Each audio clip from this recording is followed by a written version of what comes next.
Mics are on. Is it on now? So when can we start? And also, do we have to hold tennis? Do we have to hold it like this, like right, Kerry. Good morning. Can I start? Good morning. Welcome to the annual GWC Caritas Sevens.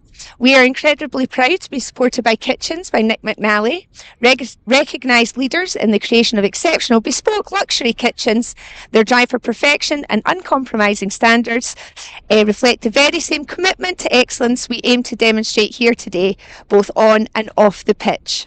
I'm delighted to be joined by Kerry McNaughton, who is here supporting me commentate, but she's at the middle trying to get the attention of Connor. Sorry, good morning, Sam. It's very blustery Mireside, or not quite Mireside, but Tipperlin pitches. But we're excited to get this game started, and let's see what these teams have got to bring to Tipperlin today. This is Group A, and this is GWC A's against Dollar. Dollar shooting right to left in the white. And GWC in maroon. So sevens is a little bit unusual here for the girls because it's a full pitch game, but obviously only 7 aside, 6 outfield players. So it's pretty fast paced, lots of space to play in. Personally, I absolutely loved it. Do you play much, Kerry, sevens? No, back in my day, sevens didn't really exist because we were playing on grass and blaze and the ball really didn't move. Oh, so here we go. A quick attack here. A nice 1-2 with Amelia Dempster there. See if she can drive into circle, create a first chance. She used to cross this. Oh. So then the cross was just a little bit diagonal there. I think. Still with Gabby. Oh. Good start. Oh dear. Amelia's down. And Dollar get the ball cleared. So this is basically what sevens can be like, end-to-end stuff. So we're hoping for lots of goals today. I've probably given that the commentator's curse.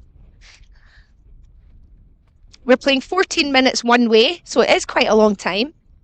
They have a squad of 10 players, so there should be quite a few rotations because you do get pretty tired.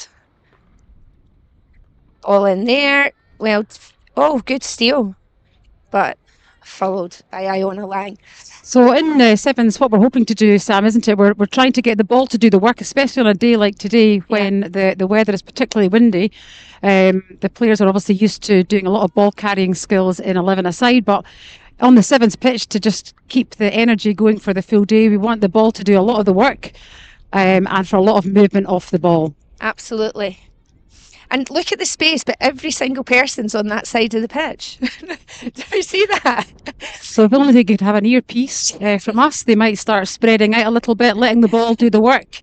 Yes. And using the full, especially when we're in attack, we want that ball to really stretch the pitch and make it really difficult. Well, here, Amelia needs to go to Iona, I would think, but now we're going into numbers. Now if she can switch it. She's getting her head up there. So obviously the Watsons players are fresh back from their Scottish Cup win, but it's notable it's important to note that actually this is not a Scottish Cup winning team. We have a number of players who played in Friday night's final in Glasgow, but Miss Wilson decided that today was a really important. There we go. First goal. Gabriella Miller. So is it? No, I think it is. That was Gabby Miller, so she was one of the players playing on Friday night. But a lot of these players are six-year players. In fact, they're all six-year players who have played for Watsons for a long, long time. And it's really important that they get a chance to play in our Caritas Sevens. Yeah, it's nice to see. That was a well-worked goal. Dollar on the attack. That's Tabitha Peck. One of their stars. She's actually plays for Watsonians ladies first team and will be going to the EHL in Easter. Amazing. She was also chosen selected for the aspiring, wasn't she, for the national team? Yeah, but is going to the EHL instead, which I think is probably the right decision. As we've never had a Scottish team there, so that's good. Now we're getting the ball into some space. So Dollar, they're actually fresh and they're actually sevens winners from the Morrison Sevens. And they are also national indoor champions. Very good save there from the Dollar goalkeeper, Maura Burns. She's in the Brave Edinburgh setup.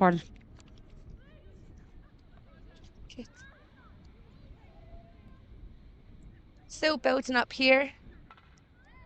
Got dispossessed, that Lily Thomas, I think. 13. Now we need to move this out. Oh, and we get stolen, but we need to try and get the ball out to the space like we did to create that first goal.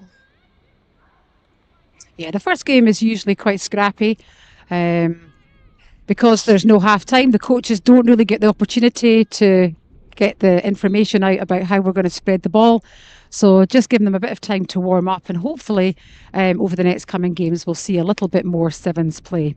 And I also think, I mean, the schedule's so busy now for schoolgirls hockey that, 10 years ago, you used to be able to have a week or 2 weeks training sevens.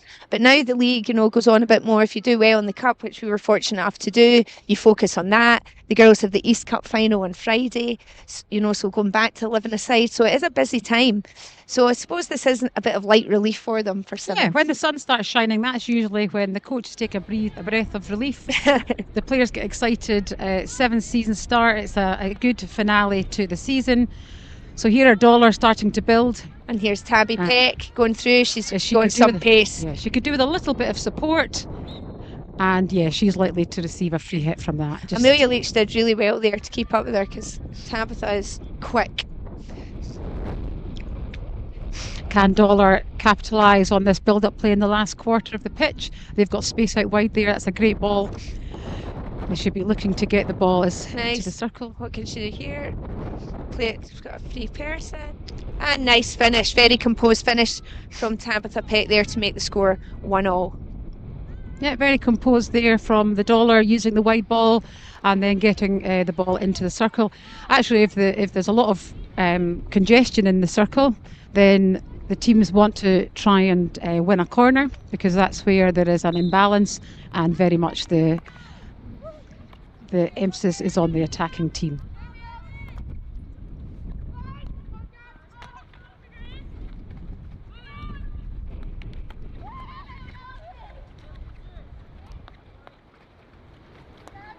I'm actually getting a few messages, Kerry, from people who must be tuning in. So keep them coming. Any messages you want or any shout outs, keep them coming to the Caritas Sevens. Always nice to hear what people think. It's amazing if you're enjoying the hockey. It's amazing how many parents can watch from their desks, which is great. Yeah. Always blows my mind. These part-time parents that can just switch off at their high-powered jobs and watch their kids, which is also fantastic. Here comes Iona Lang, a nice key pass. player. Good, and Amelia Dempster, 2v1. Oh, unlucky. But that's the thing, it's not, there's so much more running in sevens. Actually, just executing simple passes can be tough. That's well done by Kira Milligan. Great pick up, Kira. She's got support. And hard luck. And that was Clara Martin at the back post. Yeah, I think if Kira could maybe drive the baseline and then maybe just drop that ball a little bit deeper. But obviously we need the forward on the other side just to come in a little bit closer as a 2v1 on the keeper. Yeah. That would obviously work a bit better.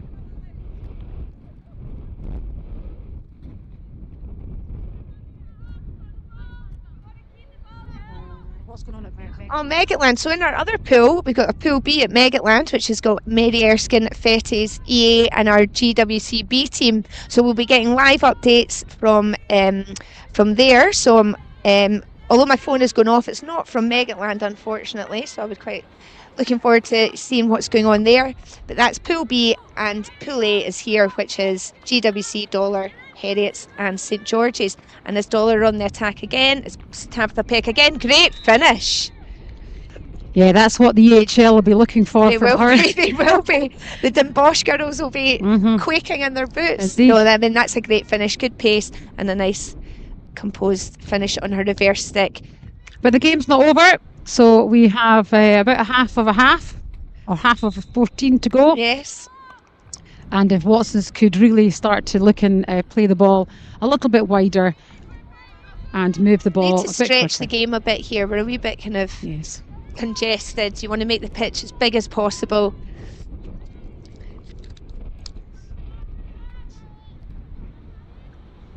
Alex Meikle, left back there, really needs to turn around, maybe use Iona Lang or spread the ball wide. I think she's starting to do that maybe a little bit now.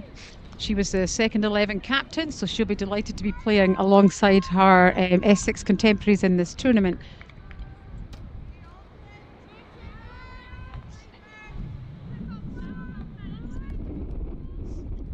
I should have probably started the clock here, so I know exactly how long it is to go.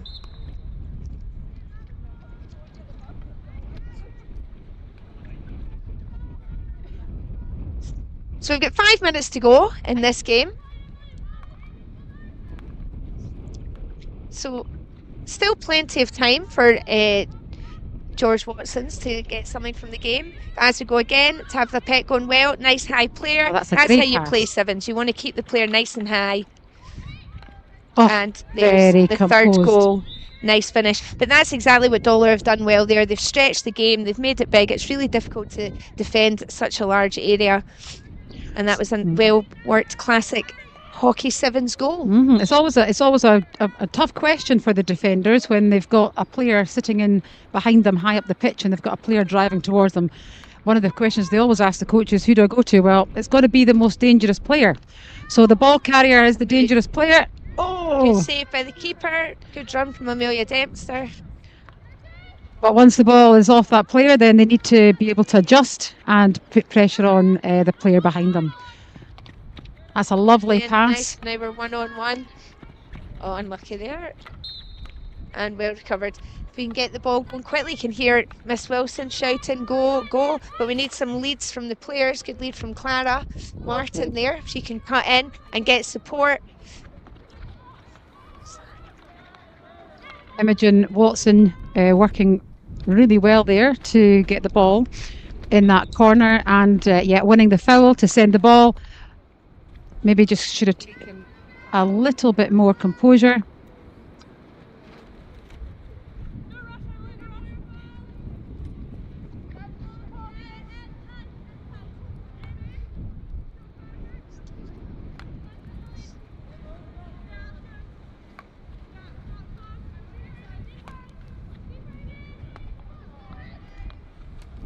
Yeah, Imogen Watson making a nice pass there and out again. We've got a nice bit of control on the ball. Emily Wallace winning that foul.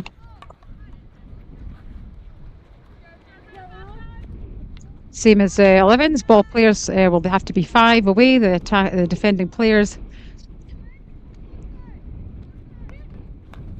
See if Dollar here can move the ball round.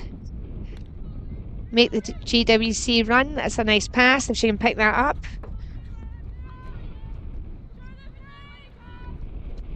I wonder, Sam, how much the wind is making it difficult, or is it helping any players in particular, just in terms of effort, or? Well, I think it's coming. I don't think one team is necessarily running into the wind, but definitely I think it's coming across the pitch more rather than, it's coming kind of this way rather than up and down. So if it does change, you definitely don't want to be running into the wind because, as we say, it's only one half. Amelia Dempster there trying to either get the ball into the circle or to win the foul. No corners yet, actually, and that is where a lot of goals are scored in sevens.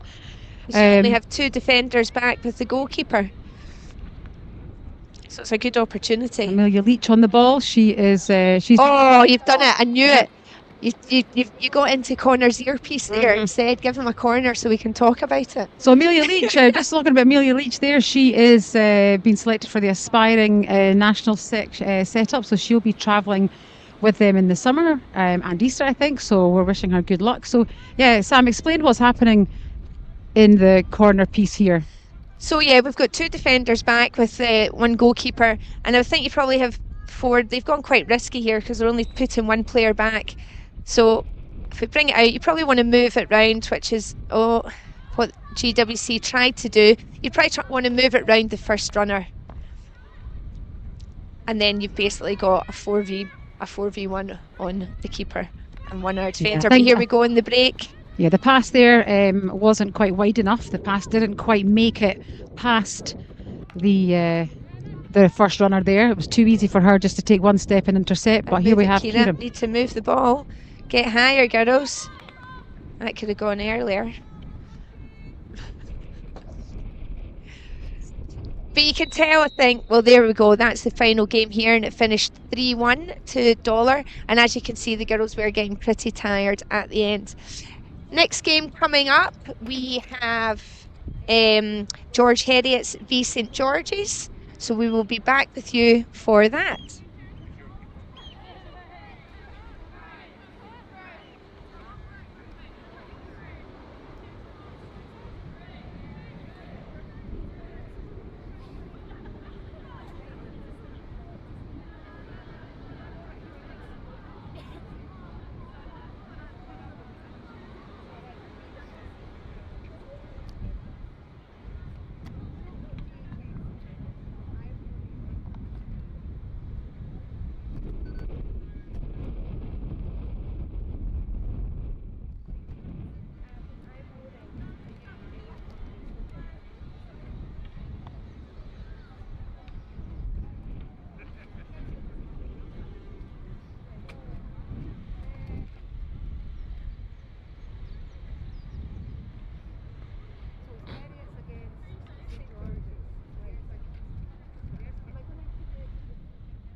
Just to say, welcome back. We are joined by Amelia Leach, the George Watson's captain.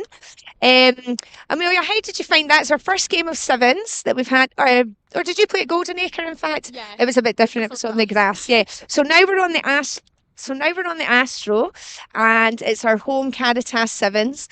What's your approach been this morning with it?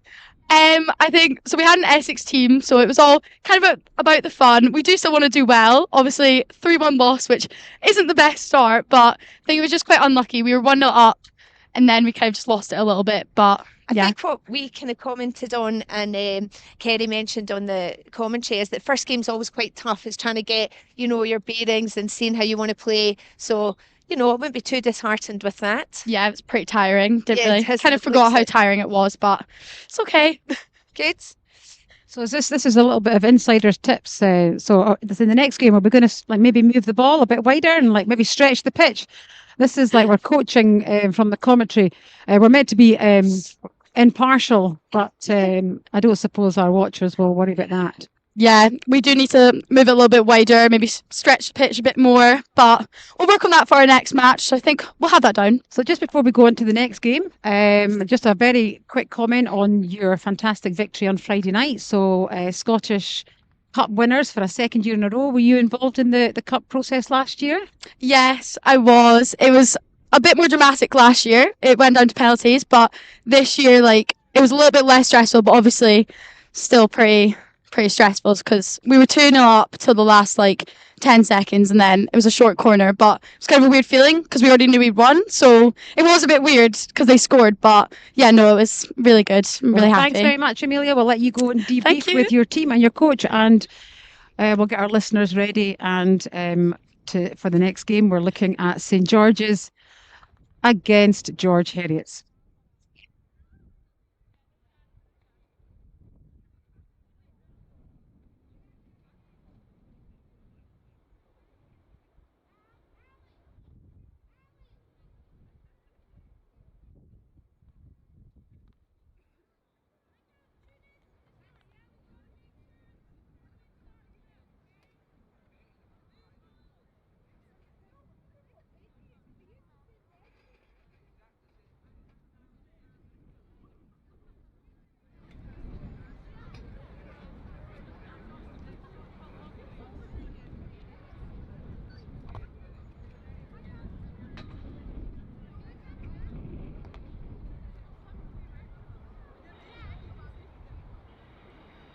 So just before the final whistle starts, the Heriots team should be very nifty here, Sam. They were winners of their own Sevens tournament last weekend. They were High School of Glasgow Sevens winners and national indoor winners. So it's likely to be a really competitive game from their point of view. And against them, we have St George's. We're excited to watch the likes of Lily Finlayson Russell, who's been St George's top goal scorer this season. So she will be looking to slot a few past the Heriots goalkeeper. Good. So we've got Heriots going from left to right in white and St George's in the red. I think we had a wee bit of a confusion of who was umpiring there. The game started and then we had to get a second umpire. St George's on the attack. I have to say George Heriots are also the reigning champions of the Caritas Sevens. They've won it the last 2 years. Well, they look like they're going to be the team to beat this year. It's certainly in this pool, but we'll see how their first game fares. Certainly at the moment, we have nearly 14 players in a quarter of the pitch.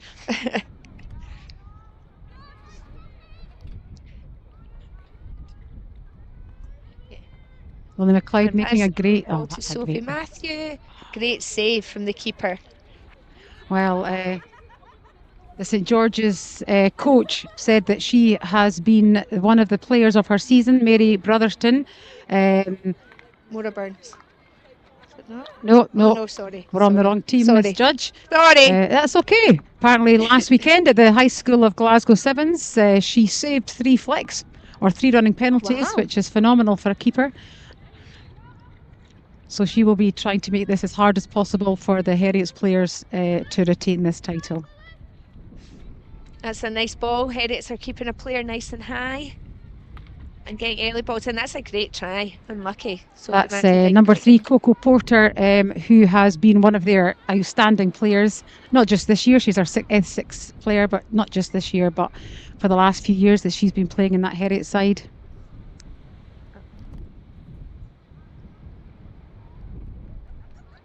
And also, I think she is their top goal scorer for the season.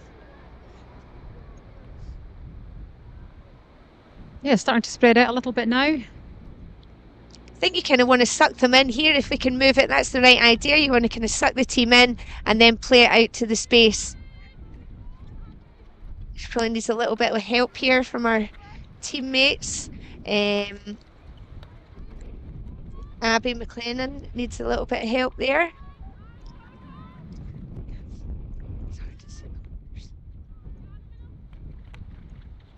Yeah, I think what St George's need to work out is that the longer they hold on to the ball, the harder Heriots are going to make it for them. Good pace showing there from Lily. Very nice. Yeah, so we want kind of 2 or 3 touch hockey. If we can get the ball under control, lift her head, send that ball, make it really hard for the opposition to defend. So they defend the passes.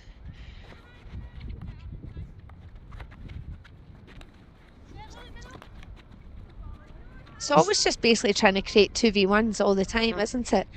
Yeah, But that's you're nice. right. The quicker you move your ball, here's another chance for a 2v1.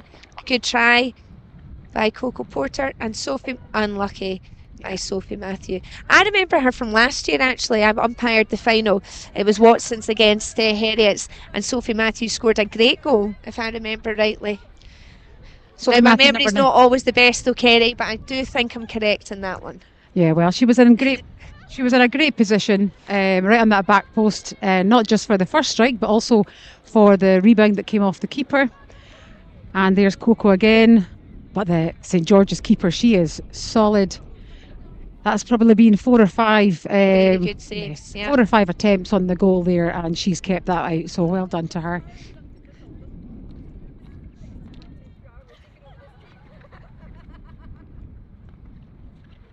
Nice Try cutback. again.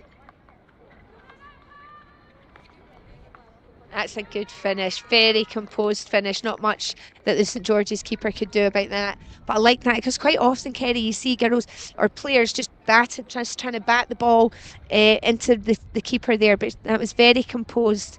Yeah, she actually moved the ball and out then of, lifted it. Yeah, it Yeah. was very good. But even the first girl, the first player who tried to score, she moved the ball away from the players just to create a little bit of space for herself to get a clean shot away. Now we have St George's number 9 there, Florence, shifting the ball round. That was a lovely quick ball there by the fullback, number 4, Francesca. This is a much better build up from St George's. Yeah. Lovely play there. Now if Florence can get up there and help with the attack. Very good now, looking to shift the ball. But Coco is just absolutely giving them no space on the ball whatsoever. If St George's could just reshape.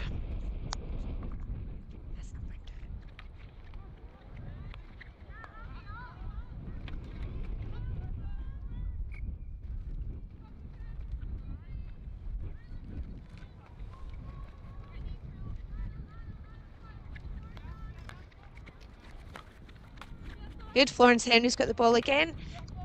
Nice skill. Oh. Now we did see, this is annoying me because I did say get all these balls off the pitch and they've just not done that, Kerry, and that has nearly been an accident. Yeah, for anyone who knows Sam Judge, she's a stickler for balls and Counting the balls in, Yeah. hockey balls. retaining them. Apologies if we get any of your young players' names incorrect. The sun, thankfully, is right in our eyes. So we can't always exactly see the numbers on the back of the shirts, but we'll try to do our very best. So Heriots attacking again, keeping that possession. That's number 2. That's Tiffany on the ball. Attacking, going straight there, trying to draw the players. That's a lovely wee lift. Good save again and well cleared. Do you know, it's really good to see keepers not just afraid to use the pads, but comfortable making the dive. And what was really impressive there was not only did she make the dive and the save off the stick, but she got to her feet really quickly there, ready for the next shot.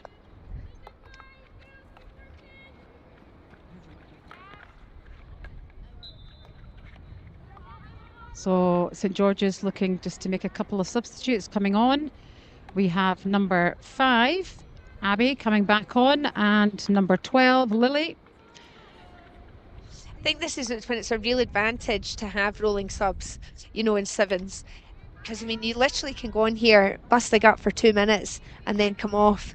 You can end up just doing shuttles, and this is a good, excellent sub if we can get it out.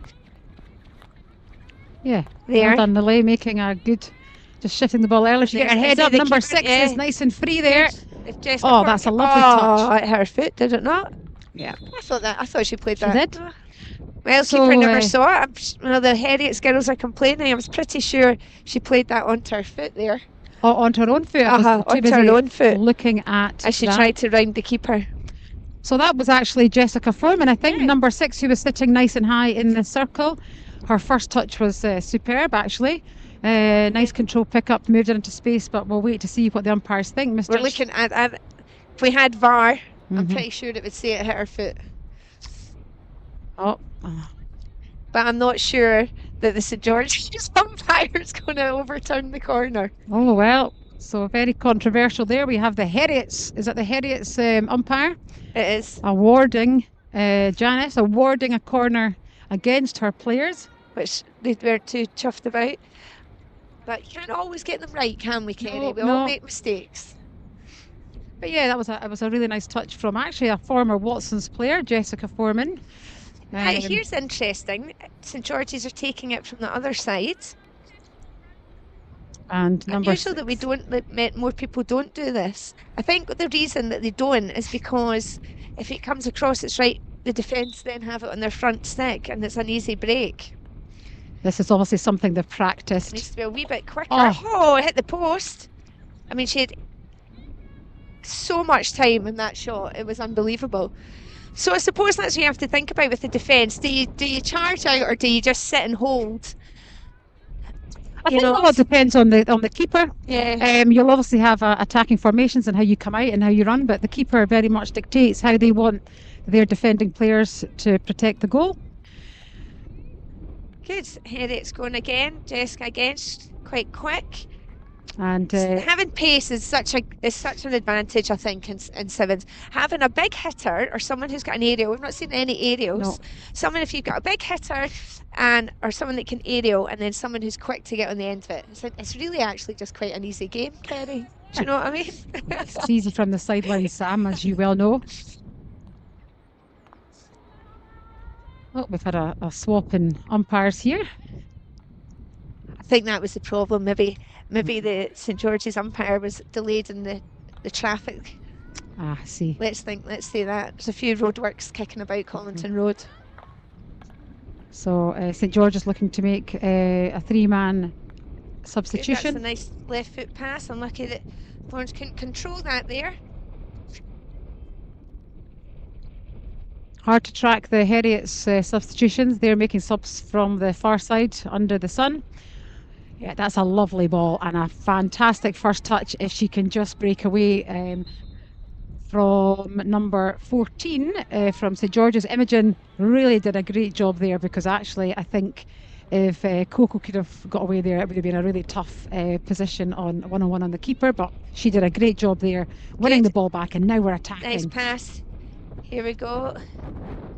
Bit of pace, that's nice. Oh, keeper does well there for Heriots. But Lily did a great job there. Lily being the top goal scorer for St George's this year, so she'll be hoping to slot a few through. But heavy first touch there from Jessica, and now we've got a 3v1 if they can get this right. So this is a tough gig for Imogen, but she's Oh, she's done really well there. If Coco can pick that up. And actually, the St George's girls did really well to get back there, but obviously helped out by their goalkeeper again, coming away from her line to make that save, put pressure on Coco. Hit it. See, I just don't think you see enough of that. Just smashing the ball. Yeah, I kind of feel like Hannah there, I think, will be disappointed with that. She was in a great position. And if she just put a little bit more power behind that ball, I think she might have come off a bit better. But they have won the corner. And let's see if they have practiced any slick moves to test this St George's goalkeeper.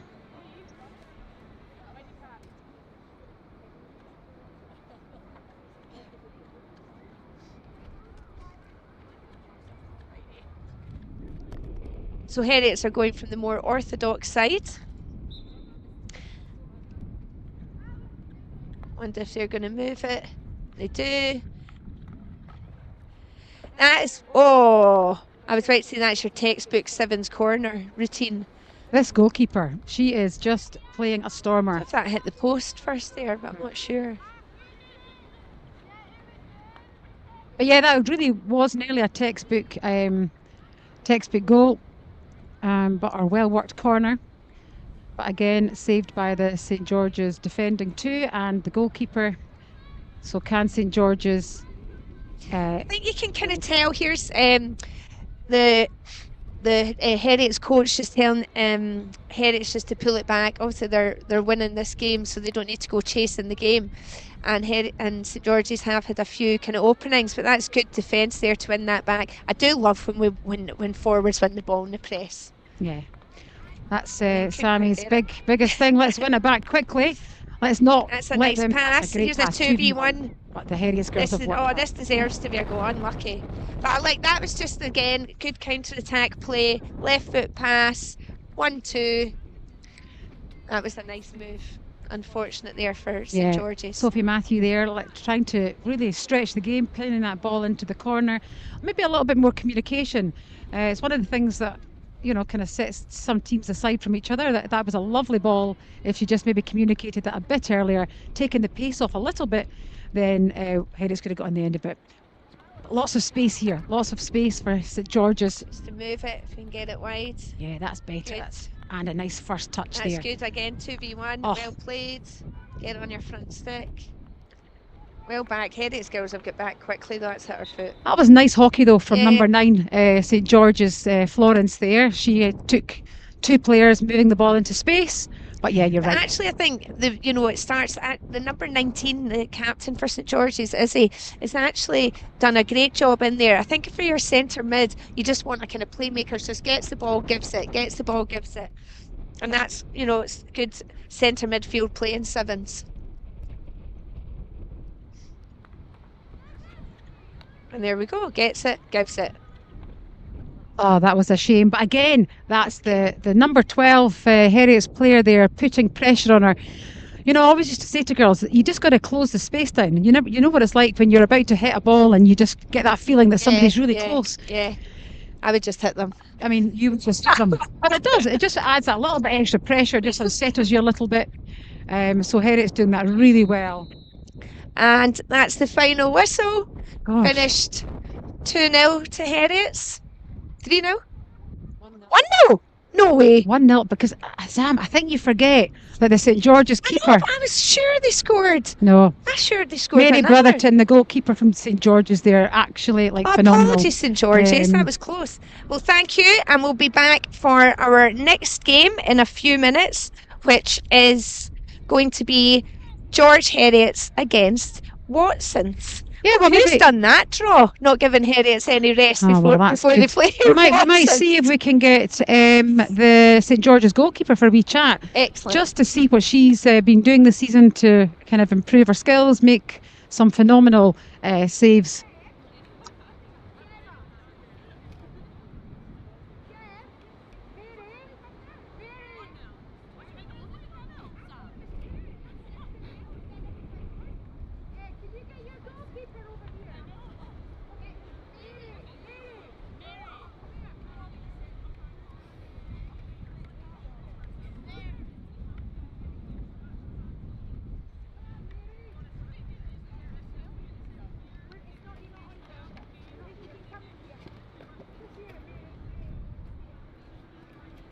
So I'm delighted just before we start the next game, which is Sam says is Heriots against George Watson's. We actually are joined by the St George's goalkeeper Mary Brotherton, who her coach there has had the most phenomenal season, and I think that's definitely. I mean, you could see how she was performing in that game. I don't know, we lost count, about 6 or 7 saves she made there. What's happened this season? I think it's been a good team. I've had lots of people supporting me this season. I've got lots of training in. I don't know, I think it's my last season at school, so I've just wanted to go give it my all and do my best. And what are your plans after school? Are you going to go to university or carry on playing hockey? Yeah, I'm going to go to Strathclyde for mechanical aeronautical engineering. Easy for you to say. Yeah, I know, it's a bit of a mouthful. And do hockey there. Perfect, good. I think that's great. Well, thank you, Mary, for joining us, and good luck for the rest of the tournament. Absolutely. I think you'll make it hard for all of these teams here today. So well done, Mary. Thank you. Well done.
not this team. This team is great. Oh,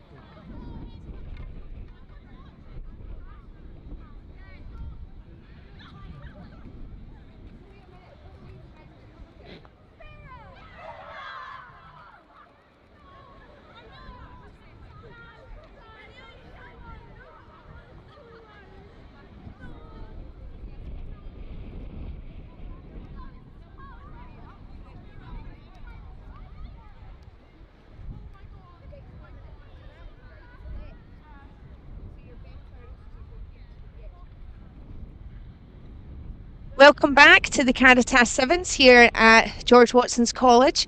We're now about to have our third game in Group A between George Watson's College A and George Heriot's. Watsons are in maroon and they're going from left to right, which is actually, I've just been out onto the pitch and it is definitely into the wind. So this is where in the sevens, if you win the toss, I would say choose your end, as it's only 14 minutes one way, and 14 minutes one way into the wind is tough going, that's for sure. Got Iona Lang on the ball, trying to play it out to Gabriella Miller. We're delighted to bring you the Caritas Sevens here, sponsored by Kitchens by Nick McNally.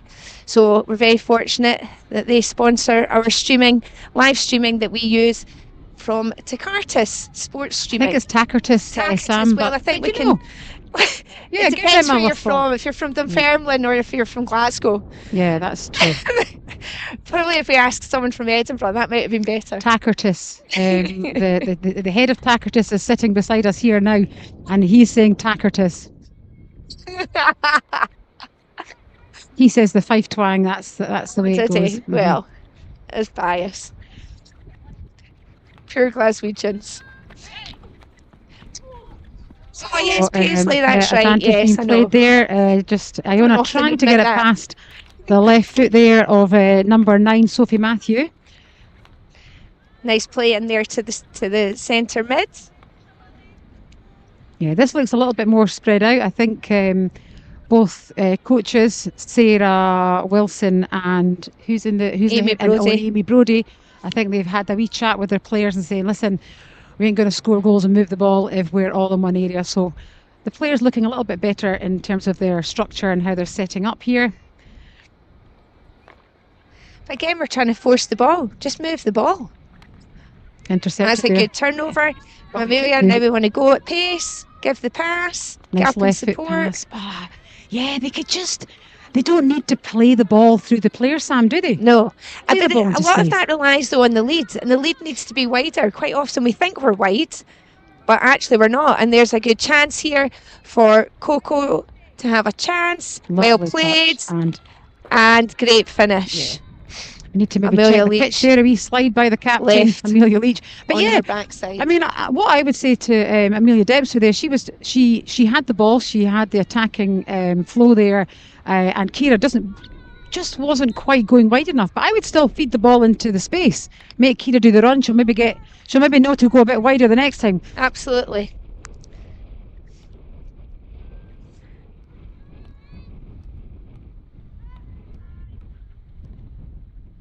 I promise I'll remember the score this time. That's the first rule at commentary school. Get the score right. Both So teams seem a bit flat here. I'm not quite sure why. Yeah, I think you can tell it's getting to the end of the season, Kerry. I'm not going to lie. Look a little bit tired. Yeah, one more if they could send it out. Yeah. This is much better. That's- Much better. And now we need that really wide lead, and there's no lead wide. Iona's done the right thing to drive into that space. Can she pick out a pass? Very nice. That's a great goal. And it's so simple. If you can just move the ball, Iona made the right decision there to drive into the space that was left, and a nice pass in for Kira to score. Yeah, it's lovely. Good. 1-1.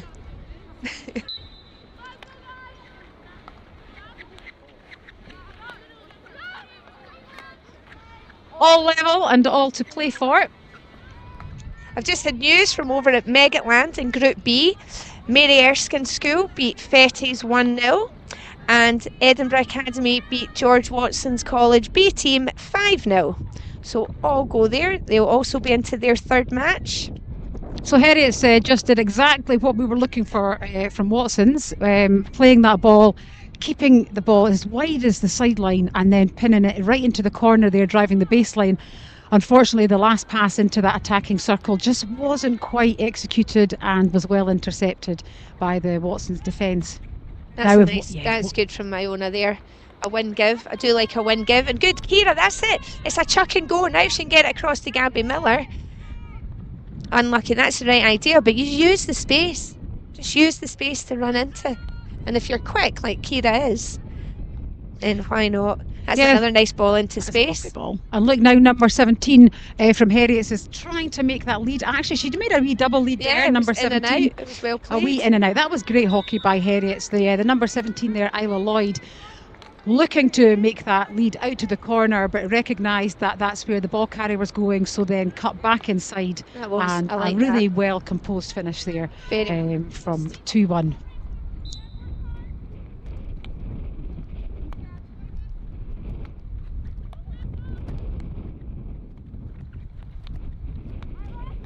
Heriots are on the attack again. The goal scorer, Isla Lloyd.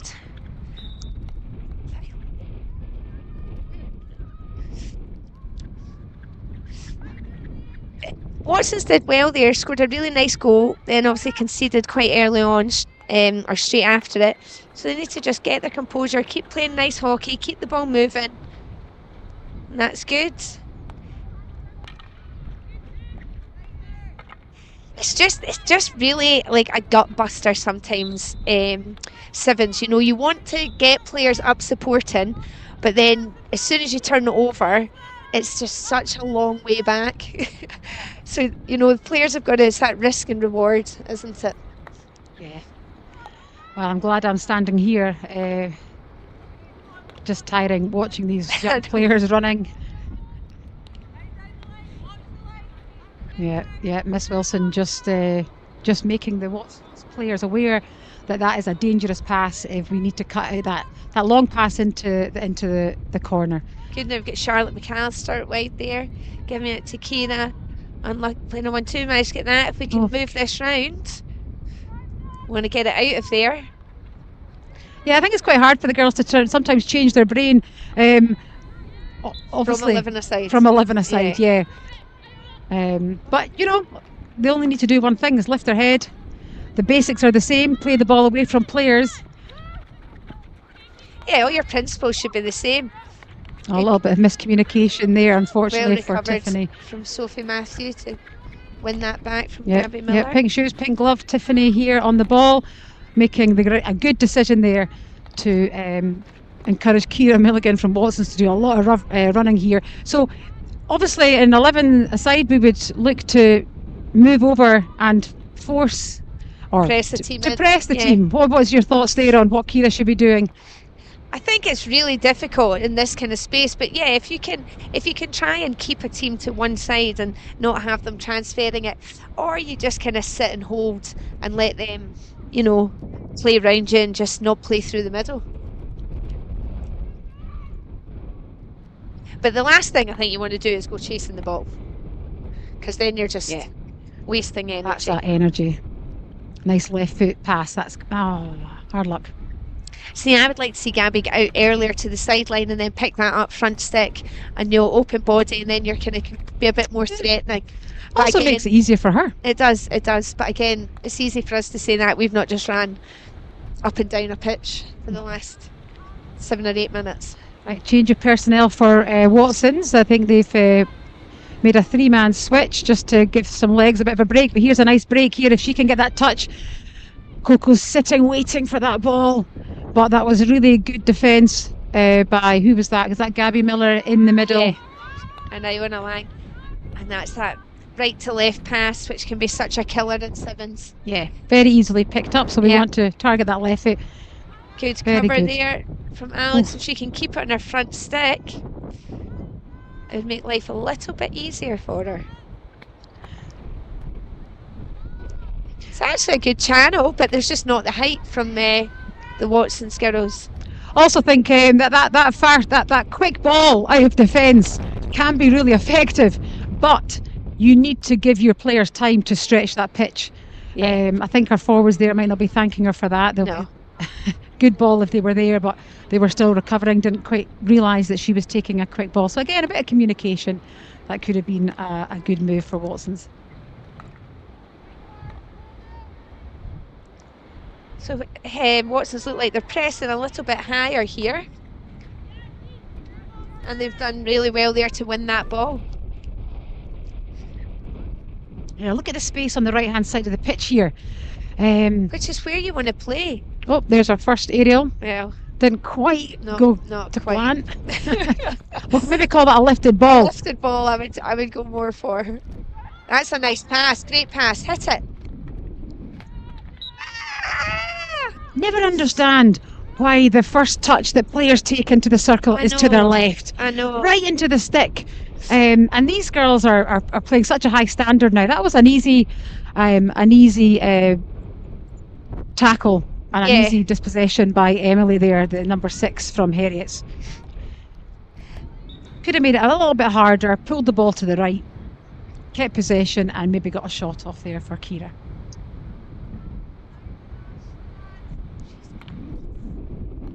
Good, another chance. Oh, good. Well done. Oh, surely. Well, that was a scramble, I think is what you could say. But Kira Milligan was very tenacious there, kept going, never gave it up, and managed to force the ball over the line. Yes, you don't mess with Kira on the pitch. She's a force to be reckoned. She's got wheels, and she's also got a lot of aggression. So she must have heard me telling her that she should have scored the one She was before that. annoyed So with she's you. thought, well, I'll throw that woman. Good, so now we're at 2-2, so it's important now that Watsons don't give away a goal after just scoring. So that was well defended there by Alex Miko. Yeah, good pressure there by the Heriots number 12, Anna, making it really difficult. But now we've got a 2v2. Heriots have got a player high. Amelia Leach is working hard to get back. Well done, and well read by Iona if she can now clear nice the goal, danger. Georgie. But Heriots are making it hard for Well, her. I would take that from her. I think that's a sick tackle, but never mind. We'll play on. We've got a few of the first 11 girls walking round here, trying to distract Kerry and I. But Oh. as the true professionals we are, we've kept going. Oh, did she get a wee knock to the head there, Coco? She won the corner, foot in the circle, so the same rules apply in sevens. And Heriots now have the advantage in the attacking area. They'll be hoping to capitalise here to take the win. Now, we're just stopping time there due to the head injury.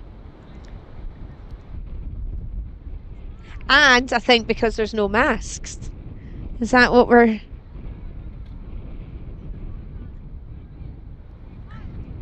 If that's what they're looking for?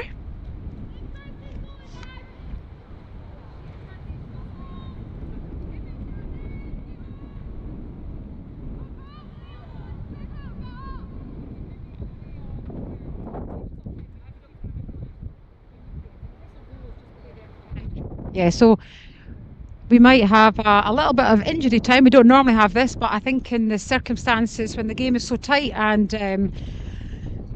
the game has to be stopped just for Watson's girls to get the masks. Obviously, safety comes first, so we need to make sure that the girls have masks and are safe for the corner, especially in sevens where the balls can be lifted. We need to make sure that that head is protected.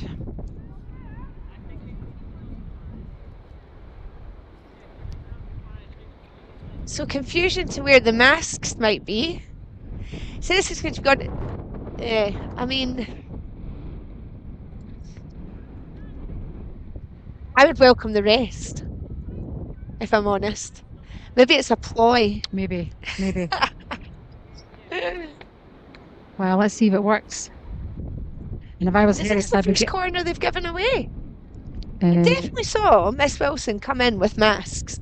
Oh, we found them. Here We she found comes. them. Send the captain. No, it's not the captain. That's Amelia. Oh, I don't know. Clara, maybe. Amelia Dempster. I wouldn't be thanking you for that. I'd be wanting a Oh no, that's replay or Clara.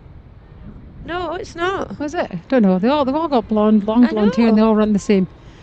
Oh, it was It's Amelia Amelia Dexter. Dempster. Is she off at the moment? I've been wanting a shuttle or a relay there. That's extra running she's is. just had to do. Right.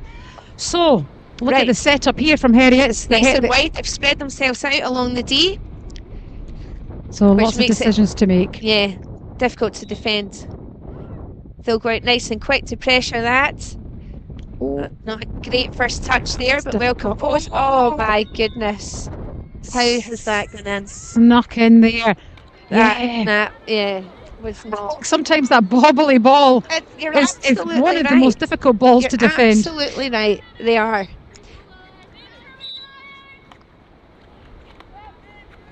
That's okay. Watson's looking to send this ball quickly, but that was a great goal. I'm not quite sure who scored that goal for Heriots. I think it was Sophie Matthew, What was it?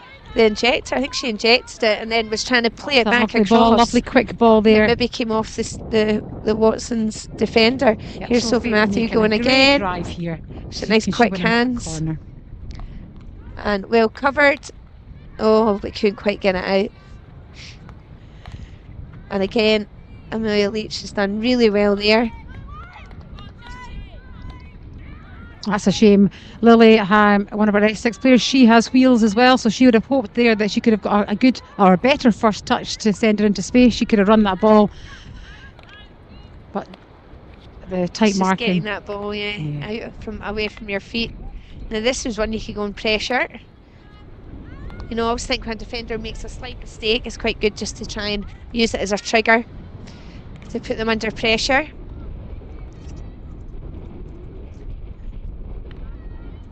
Watch her tackling in there. Don't need to be so desperate to win the ball, just keep them under pressure going away from goal. Yeah, nice, moving it nice and wide, changing position. She could be slightly higher, I think, the Heriots girl. Actually, Nice. so I think they're going to play on. And that's it. Final whistle. Finished 3-2 so 3 goals to George Heriot's, 2 to George Watson's. I think we're going to take a short break there and we will be back with you in a few minutes.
welcome back. So we're just joined just now by Anna Coots, Heriots captain. So that's 2 for 2. Anna, you all must be happy with that. Yeah, really pleased. Definitely coming into the tournament, we knew that we want to work hard. We definitely didn't think it'd be an easy game, and it definitely showed. By Watson's and St George's work rate had to be really high.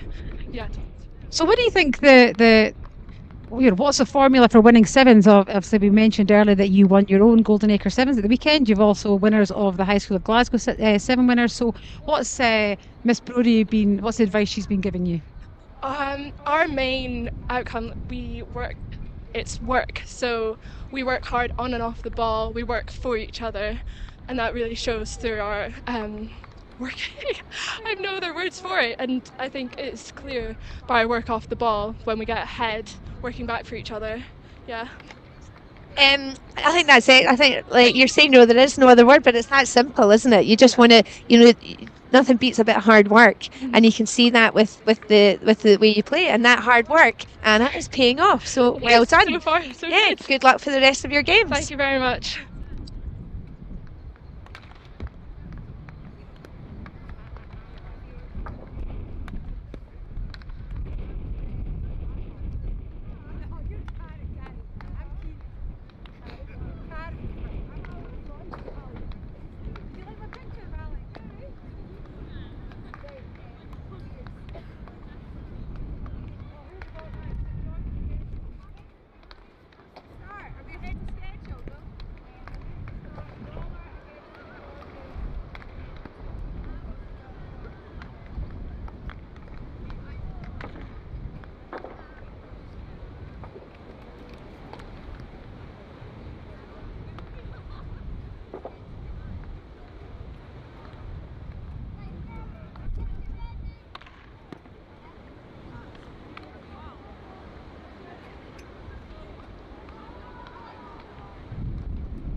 Yeah. Cheers. Welcome back to Tipperlin. Miss Judges will be with us in a couple of minutes. She's just doing her ball duty, making sure the pitch is nice and clear for the next game.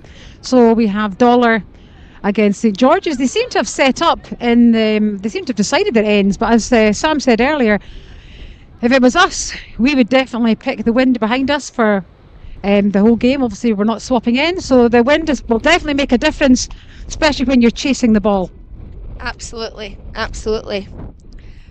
Because you can see there we were trying to actually get the attention of the Heriots captain, and she could hardly walk against the wind to come to us in blustery Tipperlin.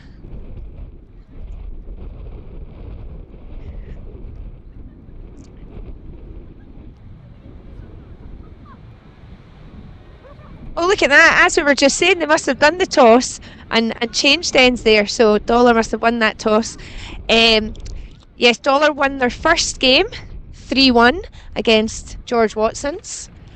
And St George's narrowly lost 1-0 to Heriots.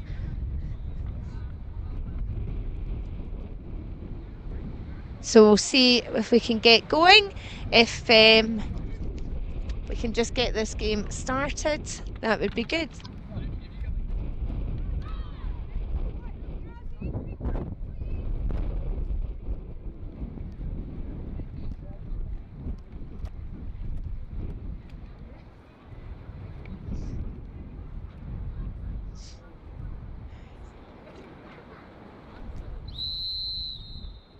And we've got St George's going from left to right, as we say, into the wind in the red, and Dollar Academy in the white, going from right to left. High press there from Dollar Academy, but St George's managed to cope with it and move the ball round. Yeah, number 11 there from Dollar, really putting a tight squeeze on St George's right from the whistle. But this is where Dollar can be dangerous. High press, win the ball, and then move it quite quickly. And if they've got a 2v1 here,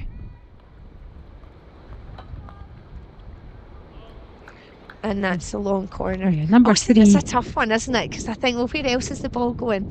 Should it be a corner, or am I just being harsh? Yeah, obviously- she had nowhere to go there, really, did she? Yeah. The St George's girl did really well, just protecting that inside line.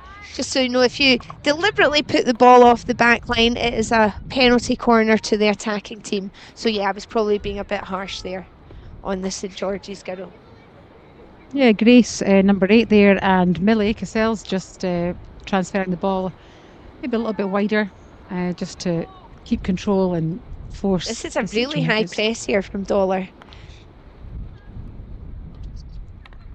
They make it difficult, but that's a nice pass. If she can get on, if Lily can get onto that, that's unlucky, but that was a nice pass down the line. Yeah, sometimes actually when we need to react to, although we stick to our game plan, obviously when the opposition put a high press, sometimes one of the best ways to counter-attack that is to hit that ball right the way through. There's enough space. Yeah. Nice play. I do like Izzy number 19. I think she's a very composed player, the captain for St George's. Yeah, nice. Well done, number 11 there from St George's. Again, Hannah. Hannah, number 11. We'll see, I know there's two. Oh, Hannah, yeah. So, Hannah and Neve are sisters, Macintosh sisters. There's been a few Macintoshes have gone through the St George's through the years. Actually, and there she is, winning the ball back again, which is great. Good strength bit as well. physical. Yeah, very good. Nothing wrong with that. Taking no prisoners. If she could just get that ball through the space I there. don't think it's normally Dollar Academy giving out that kind of medicine, so that was nice to see. Yeah, she didn't like that, did she, No, the she Dollar didn't. player? They give it, but they don't like taking Yeah. it. Coach Lindsay Allen obviously needs Oh, she needs to toughen her girls up a little bit, but a lovely carry here Very nice carry, and that's unfortunate. down the side by number 6, Amy Jenkinson. There's a good clearance from Mary. She's getting in on the assists as well here, as well as saving the goals. Oh, obviously no advantage there, but St George's giving as good as they can get.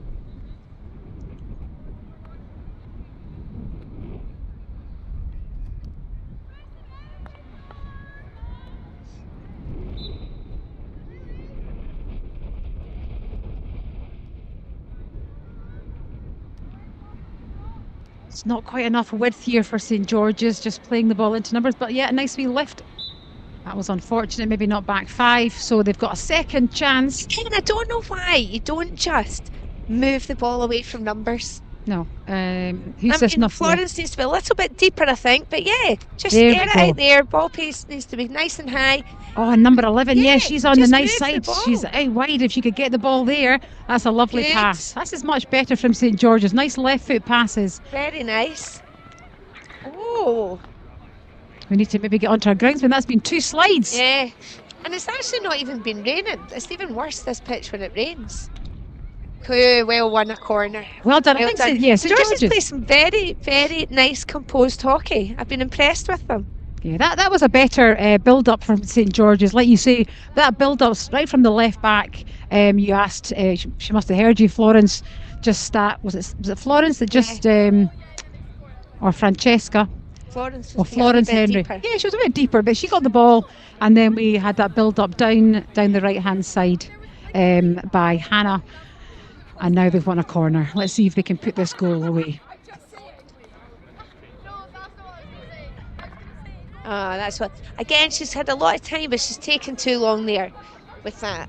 The ball, to be fair, the ball across should have been quicker. Yeah, the push out, everything, the quicker you move the ball, the more time you have. It's not, rocket science.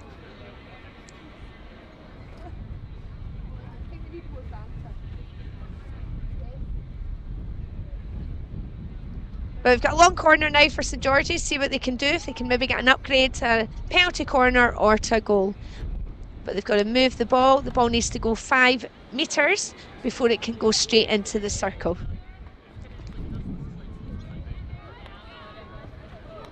And I don't think it did there. You're right, Kerry. This girl, is she's quick. got wheels. Yeah, number 6 from Dollar Academy, Amy Jenkinson. That's a shame. Maybe she's a bit too fast for her own team.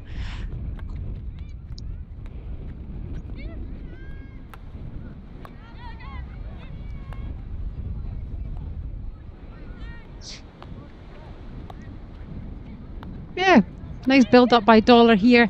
And a lovely ball in by the number 8, Grace. Oh, nice turn from Tabby Peck and a great finish. Such composure there, but Yeah. that was really a nice build-up play. Lovely passes from the fullbacks and then built up, and a nice lead into that circle and into the P spot area. Yeah. A nice composed finish. Very good. She's a real talent, actually, Tabitha Peck. I think she's thinking, I wonder what she's thinking of doing next year, maybe going down south, I think, and playing a bit of hockey down south. Yeah, I think that's always I mean, it's lovely for our players to stay in Scotland, but I think when they go to university, it's nice to play against different people. The pool is bigger, Absolutely. so they're challenged a bit more, and obviously it just builds their kind of repertoire. So good luck to her wherever she goes. Yeah. But here she is making another lead. That is superb. Yeah, very good, because we know that Mary's a good goalkeeper, so but it's the way that she just moves her. Yeah, it's that kind of quick hands and moves it and isn't playing it straight into her. Yeah, So but it another was a lovely post ball in finish. from Emily. You know, goals are scored by good players, but goals are built by good players too. So And I Emily, think it all started down here because she took the quick free hit. And we know in hockey that you can't engage in a player until you're 5 metres away. So Emily ran at the defender knowing that she couldn't engage her and managed then to get the ball. So that was good, smart play. and if you know that she was stretching the game right on that baseline.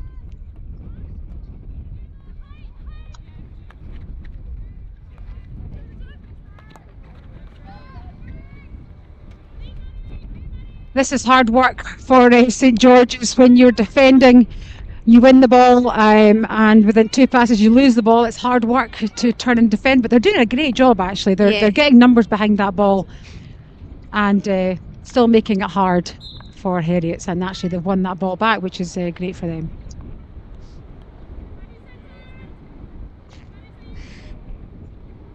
I mean, like we've said it before, it's easy for us to say to be like, right, quickly, let's get the game going and moving the ball. But, it is tough conditions out there. The wind is very strong. And, of course, the pitch is very big with very few people on it. It's a good decision there by number 6. Very nice. Yeah, that's a great pass. Oh, it's unlucky. That was really unlucky, yeah. Took the ball away from danger. Right idea. Yeah. Because as long as we're moving the ball, it just encourages the opposition to move, and that's when the spaces open up. And she saw a lovely space there, but sadly just maybe a little bit too much weight on that pass.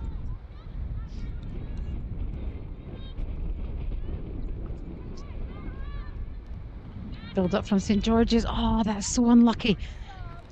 Number 12 there, maybe just could have pulled out just to that corner position, just a little bit wider for an easier pickup. But they can win the ball back here and put the pressure on Heriots straight away. Lots of rolling subs going on from both sides here. That's a nice aerial. So we have 2 more games after this. We've got George Watson's against St George's and Dollar against Heriots. Then we will go into our semi-final matches, which will be starting at 2 o'clock, where we'll invite the teams over from Megatland and see who's come winner and runner-up. And that's a great finish there. Do you know what I would say? Actually, I would commend all of the Dollar players that I've seen today. Their first touch is pretty spot on. Yeah. A lot of them taking the ball away from the defender, even though at the top of that D there, taking the ball on her front stick, giving herself a nice clear strike at goal. That was Maddie McElraith, I think, that scored that goal. Yeah, very, very, again, composed goal. Simple things done really well. So I've not had any more updates, just speaking about at Megatland, I've not had any more updates from Megatland, so we're not quite sure what's going on there. But as soon as we find out, we will keep you posted. And as I said, the semi-finals will start at 2 o'clock.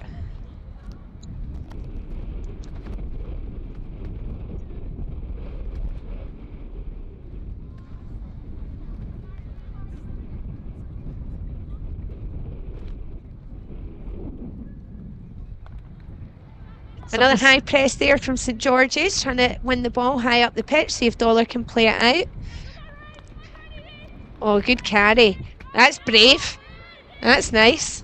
She's got a lovely ball carrying Oh, position. she there. does. Again, Is it first Amy? touch. Yeah. And coming to meet the ball. They look fit, the Dollar girls, don't they? Lots of running. Lots of running up the hill foots. Up the hill foots. Oh, Up the hills. up CMAP.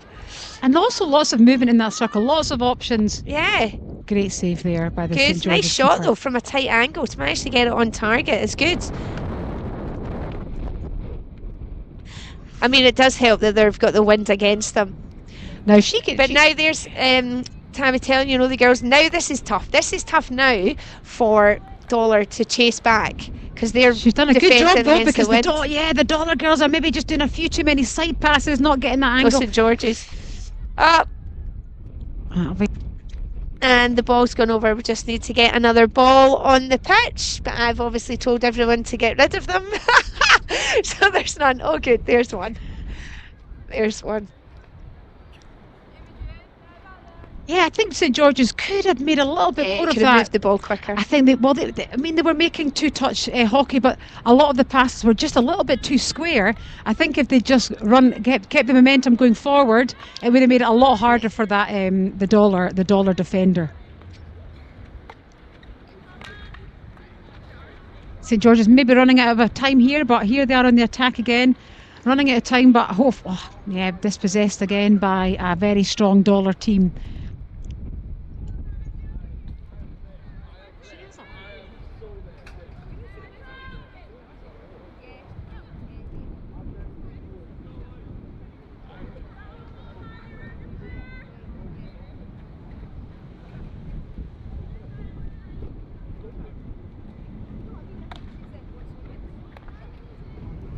And there's a chance. Keeper's done well there. That was a good save by the Dollar keeper. Pretty much came from nothing there.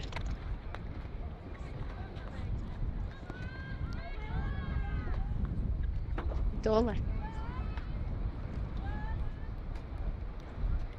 Another chance here. St George's have created, in the games that they've played, they've created a lot of chances. It's just not quite getting the finishing touches. Yeah. Which must be frustrating for their coaching staff. Yeah, Dollar seemed to have worked out this passing into space, running in onto the ball. Another great pick up there.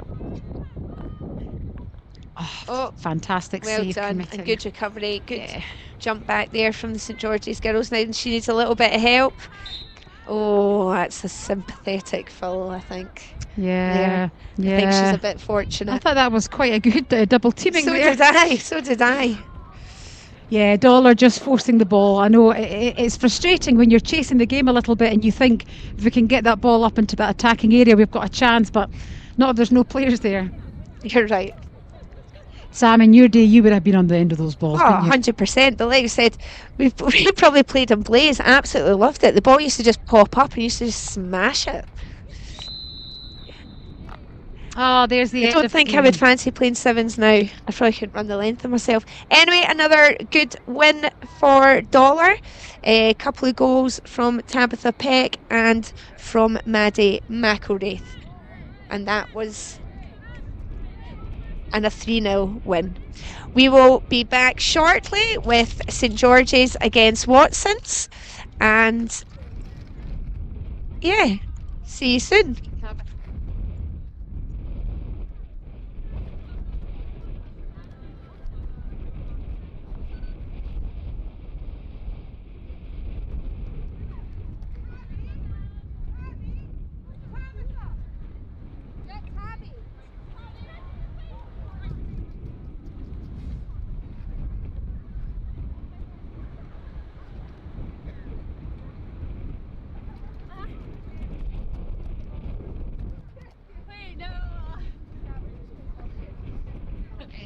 Right, so we're delighted to have one of Dollar's top goal-scoring superstars, Tabitha Peck. Any feedback or any thoughts on that last game? It was really good. I felt like it was really fast and attacking hockey, which is always really nice. I think sevens really suits Dollar, to be honest. I think having lots of space forward is really great to just ping those forward and catch onto them at the end. It's really good. We were actually just saying that. I was saying, you look a really strong, fit team, and I think for your game style as well, Tabby, you've got a bit of pace, you're strong and athletic, you want to score goals, so it's just basically right up your street, and you scored 2 lovely goals there. Thank you. Yeah, it's been really great fun. It's really great fun to come out. We were actually just talking earlier where we were questioning where your hockey's going to take you next. Obviously, we mentioned that you're going to the EHL, which is superb. Congratulations. What about next year? What are your thoughts? Are you leaving school this year, and what are your plans for next year? Yeah, I'm leaving school and hopefully to go down south, I think, just for a year, live with my auntie maybe, and hopefully play for a team down there. I'm not quite sure which team yet, but yeah, give that a go, see what happens. Well, good luck, and thank you, and good luck for the rest of the games. Thank you so much. Thank you. Thank you.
So welcome back to Tipperlin. We're about to get the next game underway. We have St George's, who will be a little bit tired after that run around, and they're playing what looks like a dog's dinner.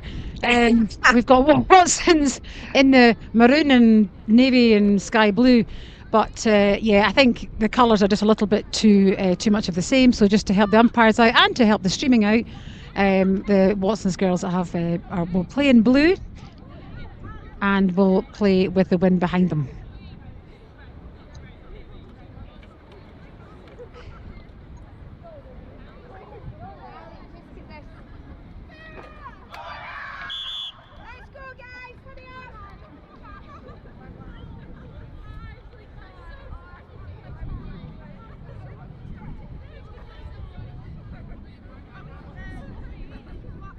Right, not sure who's starting with the ball, but if we could get this going, that would be good. That's one of the key rules on coaching. Get to the ball first. If you get to the ball first, especially when it runs off the sideline and nobody knows whose ball it is, you just take the ball. Now, this is really going to confuse us, Kerry, because we can't see the numbers. So apologies if we get the wrong personnel. You would think that we should know our own pupils. However, like you say, they've all got long blonde hair. Long blonde hair, the sun's in her eyes. Yes. That was a nice ball, stretching the game right onto that baseline there. And that's unlucky from Kira. Yeah, that was unlucky from Kira, but she... Kira is going to sleep well tonight because she has done a lot of running up there. Oh, this is like you say. That's She's exactly what... balanced here, no foul, which she has been working on, because she can sometimes go in there a little bit heavy-handed, but that was good pressure not to give away the foul. And there we've won the ball. Oh, no, we've not. Yeah, maybe some of the Watsons girls who've played an awful lot of hockey in tournaments and that build up to Scottish Cup, it's maybe a good thing that we've got a big squad that we can rotate on, just to give these players a little bit of a break. I would say it's a little pop aerial there. Got a little bit lucky, but we set up the attack. And again, we're just kind of hiding behind the defenders there. We've got to make the pitch big, got to make the circle big. Another well done from Izzy Patterson, I think, is that her surname? Izzy Payton, sorry, apologies.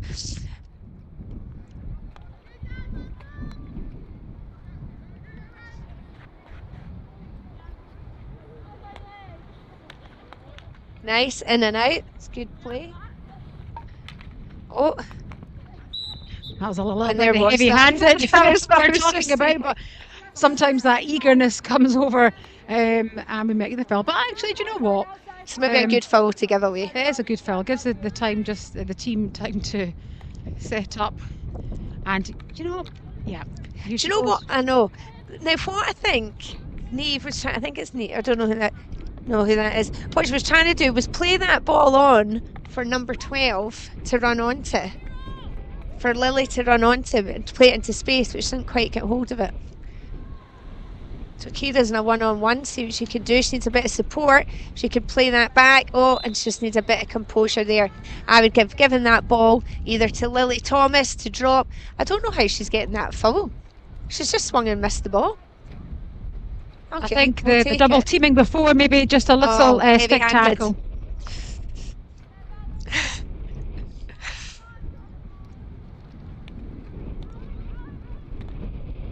Right, see if we can win something in here.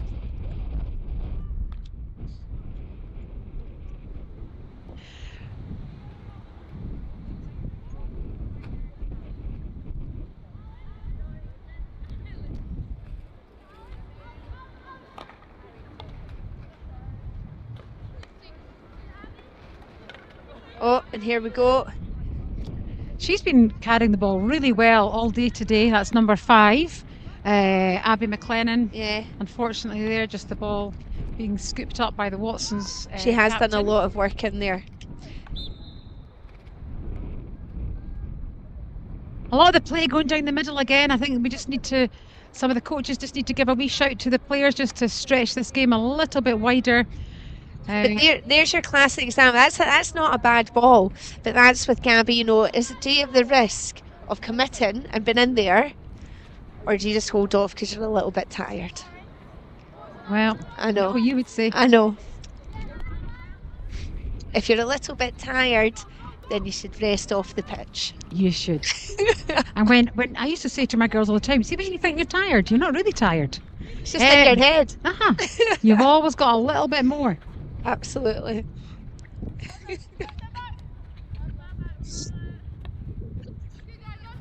Both teams are actually chasing wins here. That's quite important because Yes. this may be the difference between whether they secure a semi-final place or not. So it's quite important for both of these teams to get a goal and to secure a win.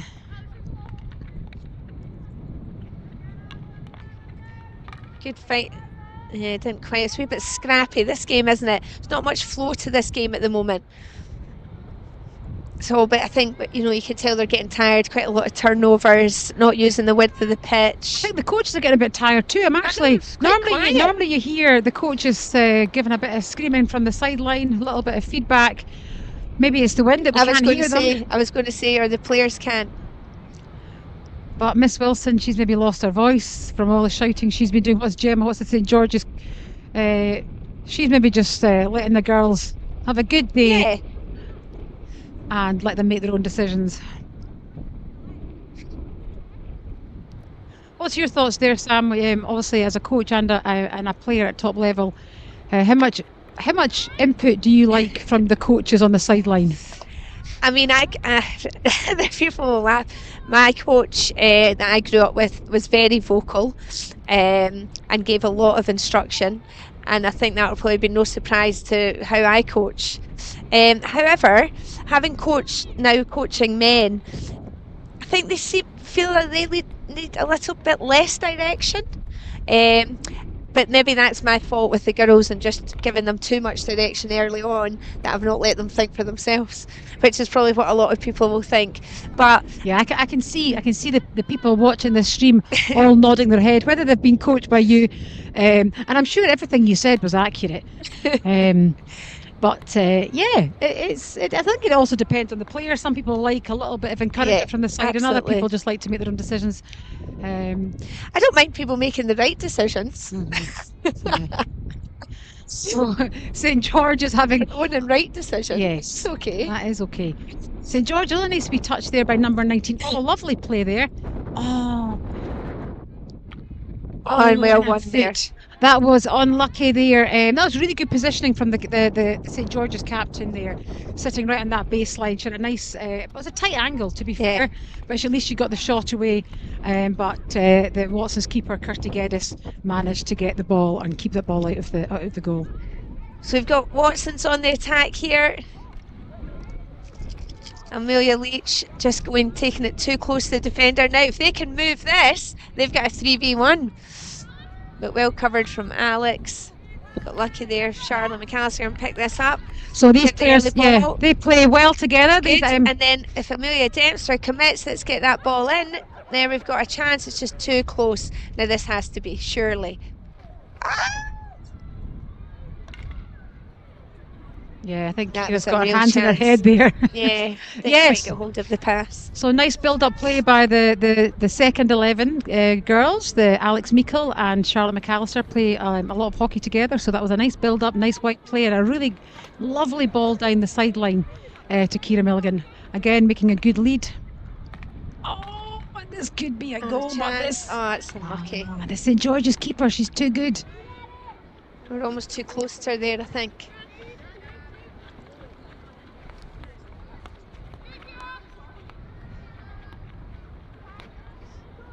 That was a nice ball. Nice ball. Yeah. Nice ball, Kira. She's going She's off got a for bit of energy, hasn't she? She's just full of running, isn't she? who's she swapping on for there? I can't quite see in the sun. Clara Martin, I think, is Clara coming on. Martin, another one of our senior hockey players, getting the chance to play in our First Caritas seven. tournament. Yeah, Nice play again. Needs a little bit of support, and she gets it Nice from her. play. now if the St Her George's sister. girl here could just make a lead into that circle. Good if she can get it wide. Oh, Hannah out there. Abby then got Neve. Oh, yeah, nice strength and there there's by got a Alex Meikle. 2v1 here over distance. Give it, give it, give it, give it. Give. Oh, Give it. Yes, give it. Ah, Now what so that's can being impartial, Temple but you do know, here? the keeper, she is phenomenal. She is, but we always go Go. stick side and we go in our reverse. Yeah, it's the same as we spoke about earlier on, that kind of pulling the ball to the left. That's the easiest thing for I us to do. know. But these players are all playing good hockey. They've got the ability to pull that ball to the right-hand side and have a much cleaner shot. Much harder for the goalkeeper on her right-hand side. Right, now take it. Go, Leachy. Ah! Play the advantage. Oh, this judge is getting a bit cross with the umpires there. We obviously play a lot of we've won a advantage. corner. Well we've done. got a corner. Well done. Sorry, I should be impartial, shouldn't I? Well, yeah. I'm rooting for the St George's goalkeeper. She's been Yeah. she's been my player of the tournament so far.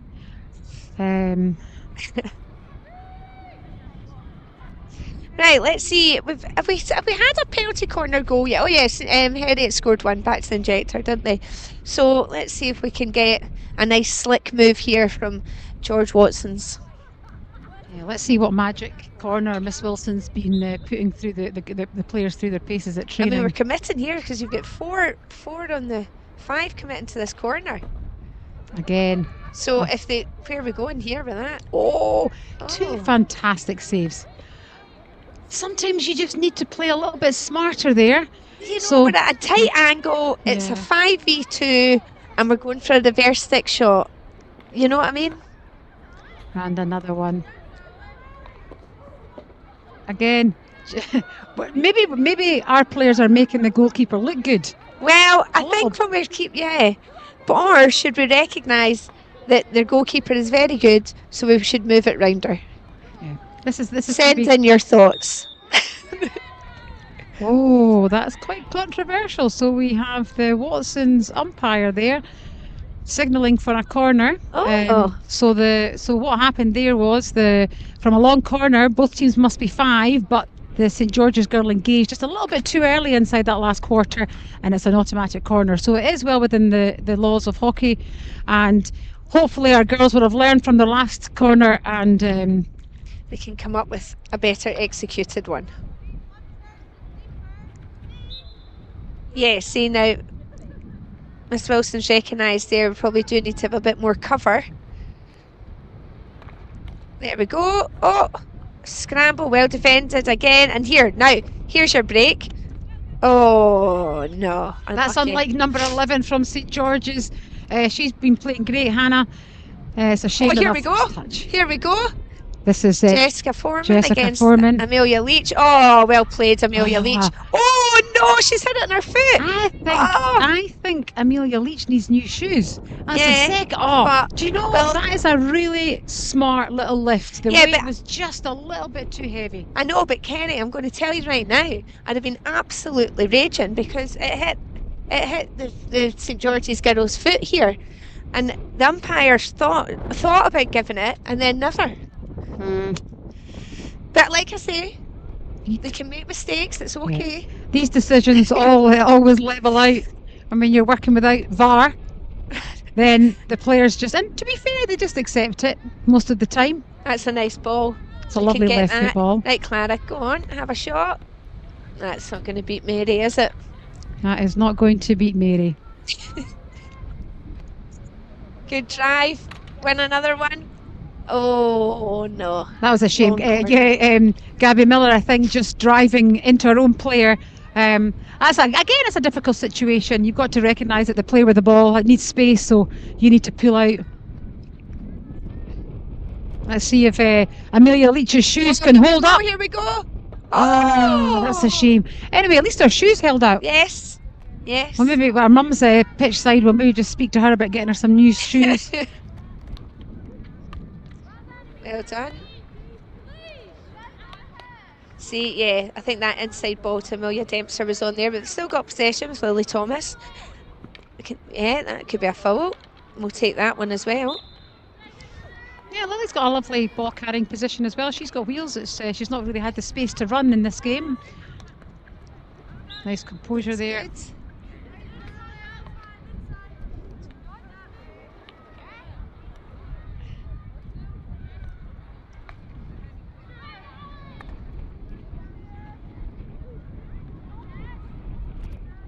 Head up, Alex Meikle, if we could get. Yeah. See, that's the back stick. It just needs to keep going. I don't know why they don't do that more. Like, just trust going on your front stick and go on a bigger arc and get Yeah, round. That's unlucky there to get that. Also, Charlotte McAllister had dropped off there, I think, and She could have had the drop ball. she could have had the drop ball and swung the ball round. I think it was Charlotte McAllister. I might be wrong.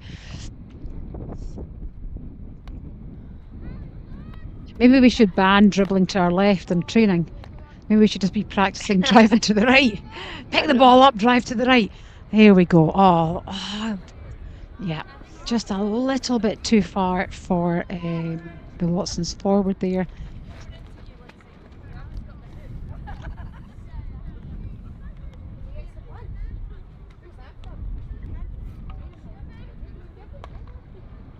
That is a lovely ball there from the left full back. If Jess Foreman can hold. Oh, that's a shame. Didn't actually realise that the St George's team had a high player there, so that's unfortunate. But that's the end of the game. I think that's a 0-0. A 0-0 thriller. So we've got one final game left in Group A, and that is Dollar Academy against Heriots. This will be the decider to see who is going to finish top of the group.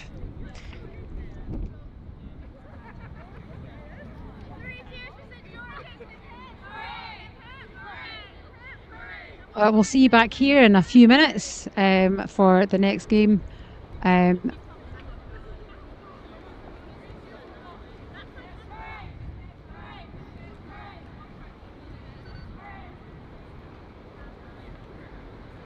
lot of these girls are very friendly with each other, and whilst they play apart or against each other in school hockey matches, a lot of them play together in their local clubs, which is fantastic. And then they'll again meet each other when they go to university.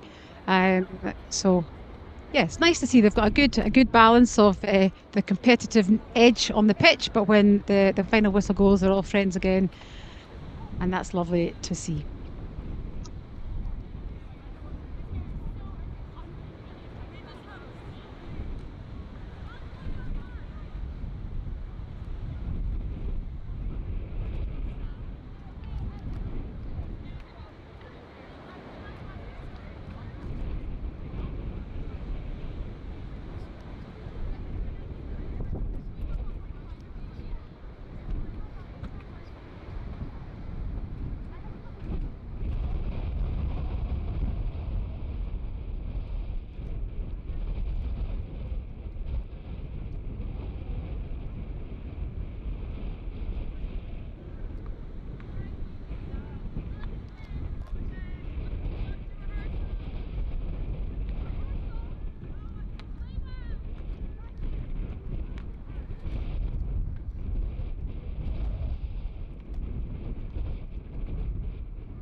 Yeah.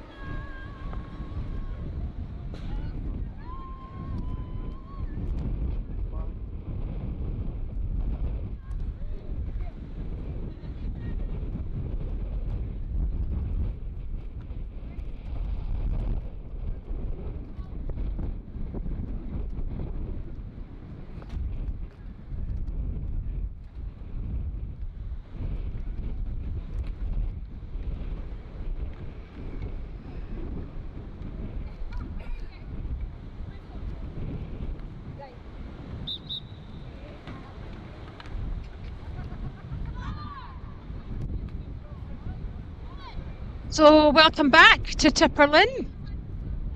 Looks like we've got bibs on again. Normally the teams carry 2 strips, but yeah, who have we got going into the blue there? We've got Heriots are in the blue bibs, and they're going from left to right, and Dollar in the white, again with the wind against them. They're playing smart, Dollar. They're playing smart. They sure are. It's actually quite tricky for the umpires. A lot of the times you think that they're following the shirts, but actually the ball's down at their feet, so it's actually the socks that I know, can the be white, quite both white difficult. socks, that's not easy, is it? Anyway, not our problem, No, Kerry. we'll put our trust in the umpires, and we're off. Both teams chasing the top group spot.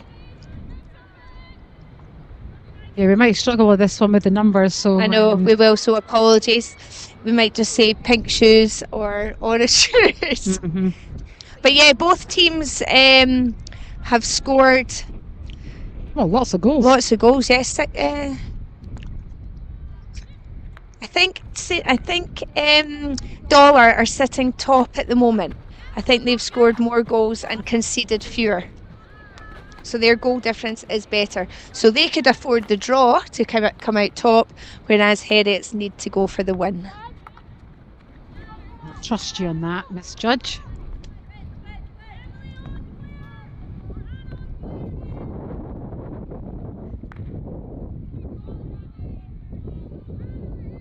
It was interesting what Tabitha was saying earlier, though, that she thinks that 7 suits Dollar, and it's kind of what we kind of alluded to as well. They look, you know, strong, fit, and that's kind of ideal attributes to have for sevens hockey. Yeah, well, I think over the last few years there's been a lot more emphasis on strength and conditioning, which is great to see. Hockey is finally starting to catch up on the other sports and recognising that it's a physical sport, and the players need to be fit, not just for their their performance, but also for to reduce injuries. Absolutely, and you can see that. You can see that the players are well prepared and performing well towards the end of the season for a lot of these players. Well, we say the end of the season, Kerry, but I feel that there is no end to the season with hockey. For school hockey, there is. Yeah, for school, but for a lot of these girls, they're still playing, all through the summer. So it's a tough schedule. But yeah, you're right. For the school season, it's finished. Yeah, this is going to be a physical match here. Yeah, the pitch does seem to be a little bit slippy. I'm not quite sure what's going on there. It's even worse when it's raining. So she's got the space there to drive into, but well covered. Yeah, it was a nice wee lead there into the baseline, but the ball not quite being square enough. That diagonal ball easily intercepted and tapped off the edge of the pitch.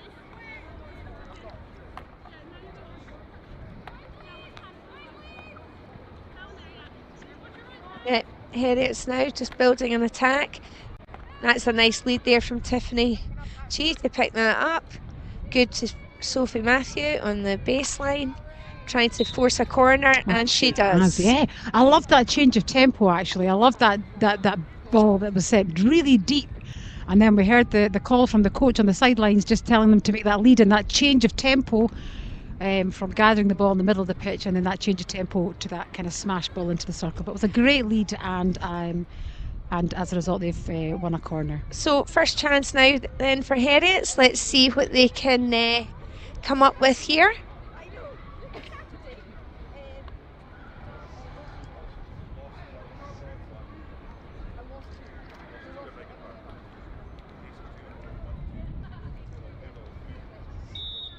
So we go at the top, whether they'll play it round, or it looks like they're going back to the injector again, which they had success from before. Sophie Matthew didn't quite get hold of that, and now we've got Dollar. We've got a chance to break here, but didn't quite execute that pass. Bit of a waste there. I think that was a good opportunity. But credit to the two runners from Dollar. They came out, they pressed the ball, they even pressed the slip, and that just meant that the Heriots players didn't have enough time on the ball. So well, they'd obviously probably remembered them doing that against St George, against Watson's, that corner. Mm-hmm. Yeah, Heriots are doing great in terms of running towards that ball, picking up. Hard luck, but the right idea, trying to really get that ball on sideline. Be interesting to see. I've not had any more updates from the other groups, but I think that both these teams look very impressive. So it'll be interesting, to see how they get on in the semi-finals against the two top teams from Group B. Yep. Yeah, really good build-up play from the full-backs.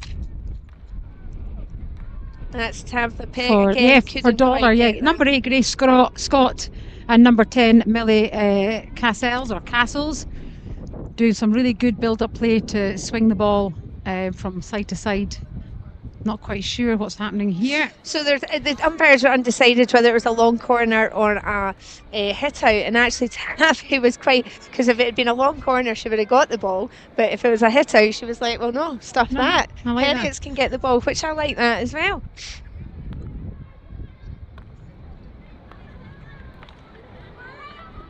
Good pressure from Dollar there. Yeah, there's some good movement by both teams here Yeah. off the ball. Bit more aware, and it's good here to get, they're looking for that pass, and that was just a bit too ambitious, but you can see actually the Dollar girl, Amy, is it Amy Jenkinson, I think, number 6, was always looking over her shoulder, covering that, which made the pass harder, hence now the turnover. Yeah, and sadly Tiffany just couldn't quite get on the end of that ball, but we had 2 Heriots girls making runs for that ball.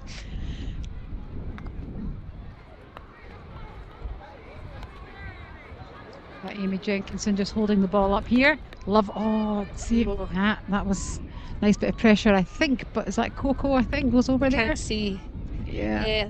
With the numbers. But again, some really nice hockey. Nice Give hockey. that out wide. That's really nice hockey. Get away from the keeper. Has to come back more than a 90. Almost number 12 needs to commit there, and that come back more as a 90 almost like pass. like an indoor ball. Yeah. Straight drop. The players always protect the middle of the pitch or the middle of the circle, and that straight drops 90 ball often is unmarked.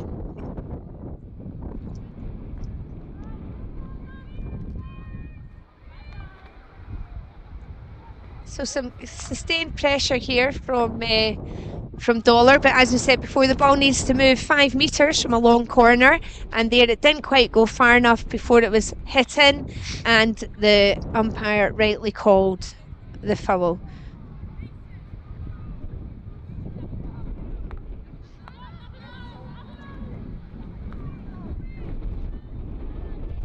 So just, it's a real contrast to the last game we've just watched. A real energy between these 2 teams. And here's a really good chance if you can take it.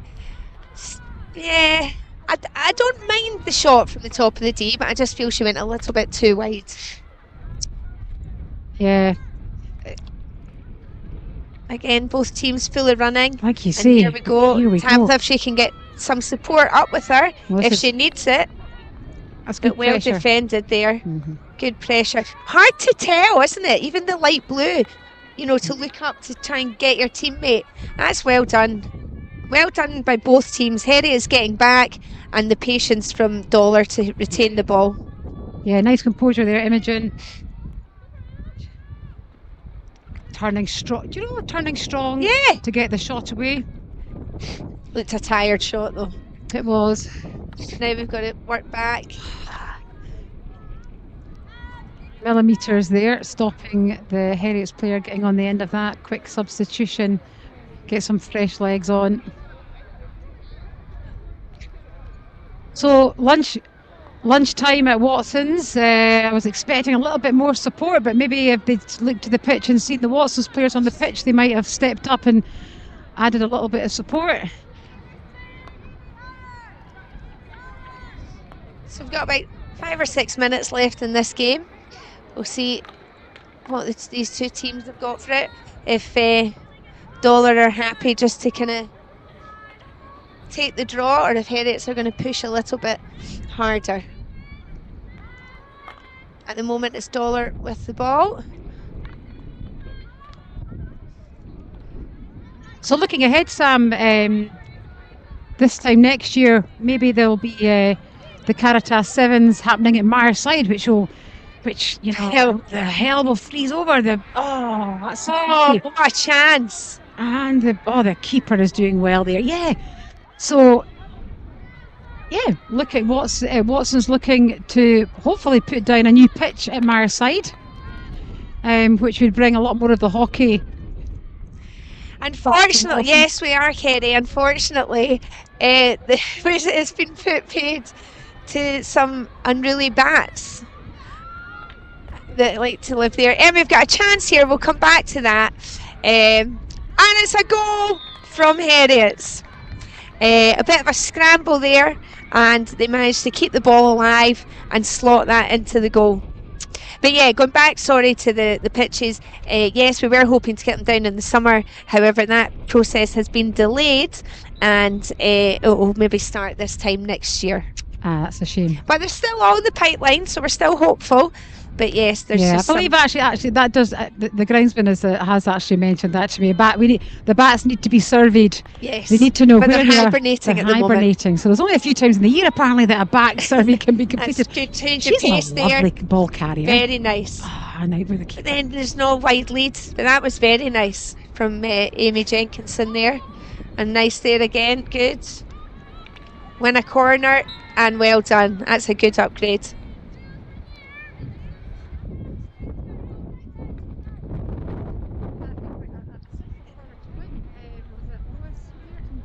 Yeah. Just she started to do ball to the left, but then actually turned strong onto her front stick, and then created that corner herself just by playing forward.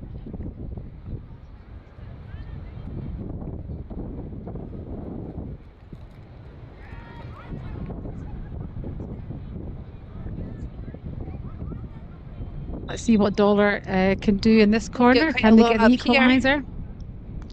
See, now they're sitting. See that? So that's not on because Heriots have sat a low box, but they've managed to squeeze that in. That's a What great a finish. goal. So Dollar looked like they wanted to play a kind of wall pass or zigzag as we call it, but the Heriots defence sat in a low box, so that wasn't on. So they managed then to play it wide, and the girl finished from a nice tight Yeah, angle. that was number 10, Millie. Millie, Maddie, Millie. Millie. So that's 1-1.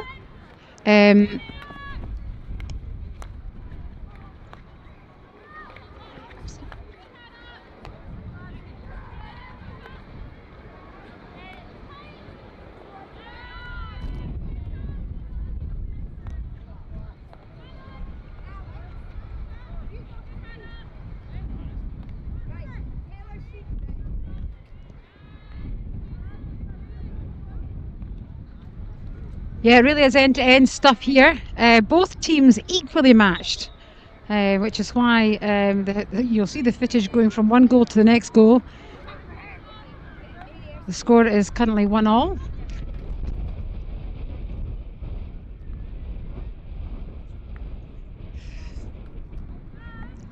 Herriot starting to build up from the back. Lots of space here on this right side. If she can keep the players inside. Oh. Yeah, again that right to left pass, quite easy to pick up on the front stick, and was easily done so by the number 6 of Dollar, Amy Jenkinson. So a lot of pressure from Heriots here at the moment if they can score. Good save from the keeper. And well covered from Dollar there, that was good.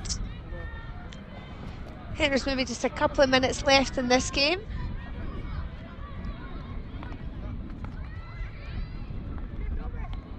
Dollar looking for the winner, Heriots looking for the winner there, but covered by Dollar.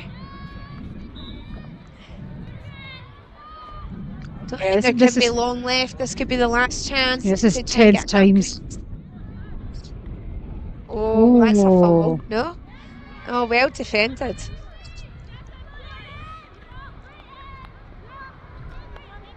They're actually playing this like a final, these two teams. That's a lovely, well-weighted pass. A nice lead.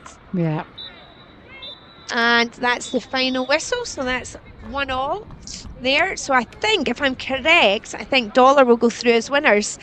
And news from Megatland is that Mary Erskin are coming across there as winners. So they'll play Heriots in the semi-final number 2, and in semi-final number 1 will be Dollar against Fettes. So we'll start those around 2 o'clock. Thank you for tuning in, and we will be back in an hour. Thank you so much.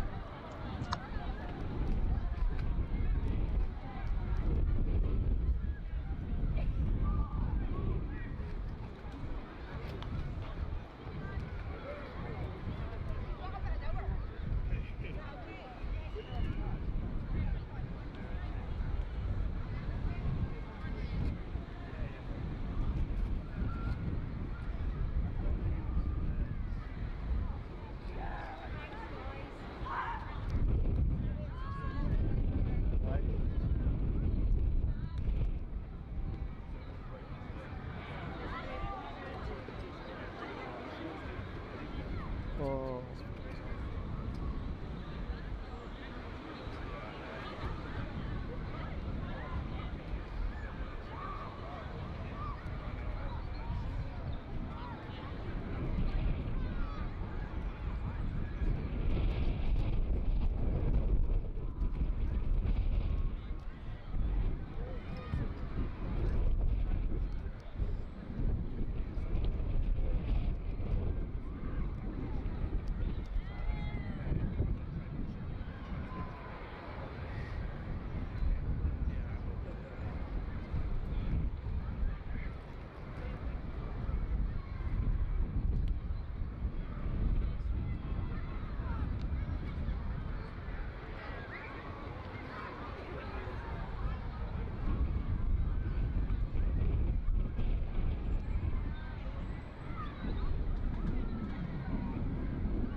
So good afternoon. We're back at Tipperlin for the final section of our Caritas Sevens, and we have with us one of the semi-finalist captain from Fettes. We have Mariana McLean.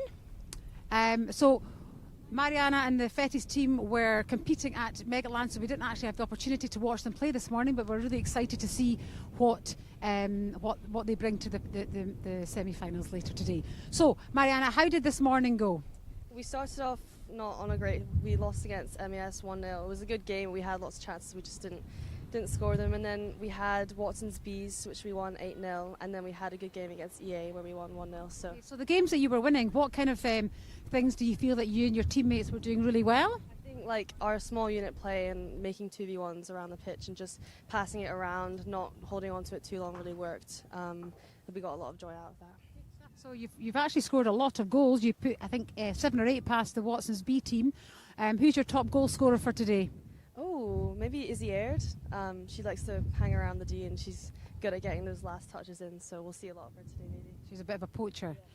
What's the coach's comments been? What's the kind of plan of action for the semi-final? Well, we've not really played Dollar. I think we're playing Dollar. We've not really played Dollar that much before, so we'll just have some fun. It's obviously like we don't play hockey this term, so it's the last few games for our upper six. So just have some fun and get where we can, basically. Yeah, you kind of touched on that. I think a lot of teams have brought their senior players.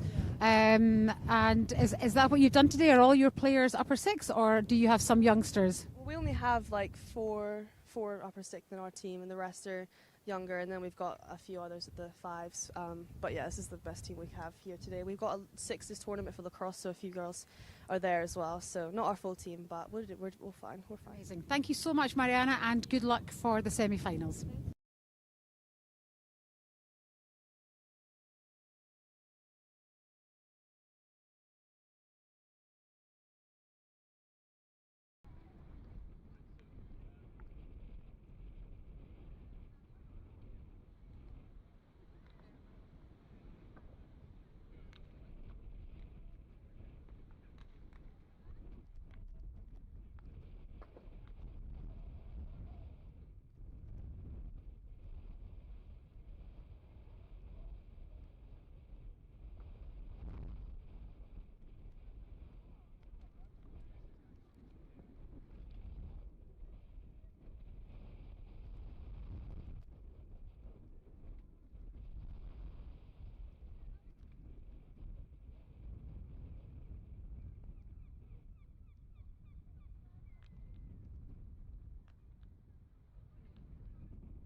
Lovely weather. It's a bit windy though. Yeah, what's your thought process? Because we've noticed actually a lot of the teams just set up and take their side. But will you be thinking about the side you'll be defending for the semi-finals? No. The sun's pretty in the middle. I don't think there's much change, although the wind could affect it a bit. So what do you think your success was like this morning? So you obviously showed some lovely strong performances and put away some goals. What do you think worked really well for you this morning? I think what worked really well was our team was always trying to expand the pitch. We were always trying to look forward, although we did play it a bit safe sometimes. Good. Any top tips from Coach Allen for this afternoon? Just always go forward and quick starts, quick takes, and yeah. Well, good luck, and I hope this afternoon goes well for you. Thank you. Thank you so much.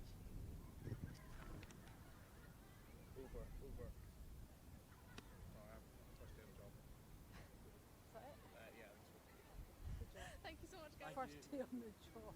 Peg leg.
Jen, the captain of Mary Erskin.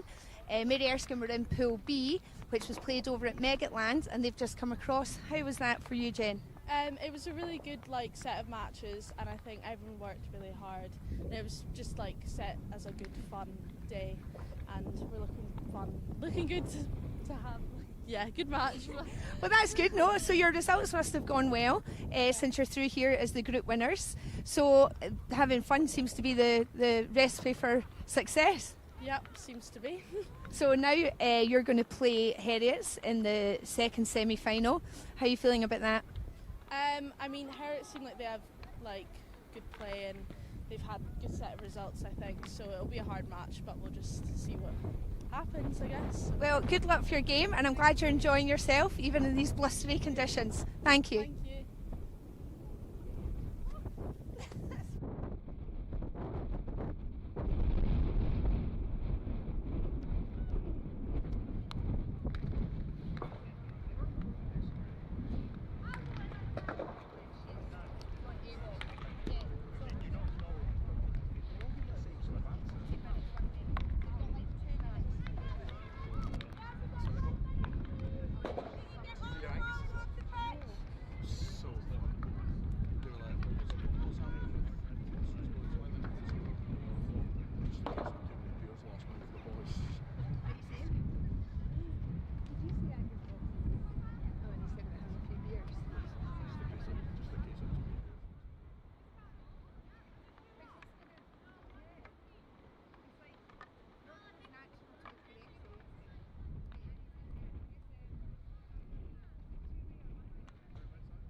We got Mary.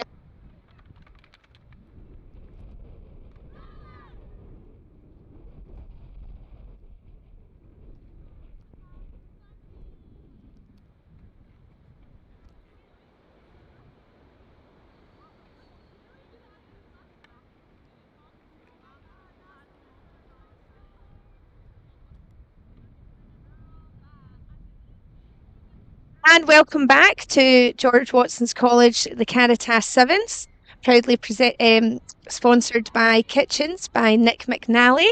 So we're delighted now. We have had our refreshments and reset and refuel, and we're now back for the first semi-final, which is between Fettes College and Dollar Academy. Fettes are in the magenta. Would we say magenta? And Dollar in white. Again, Dollar have done well to win the toss and be shooting with the wind against them. And Fettes are going from left to right.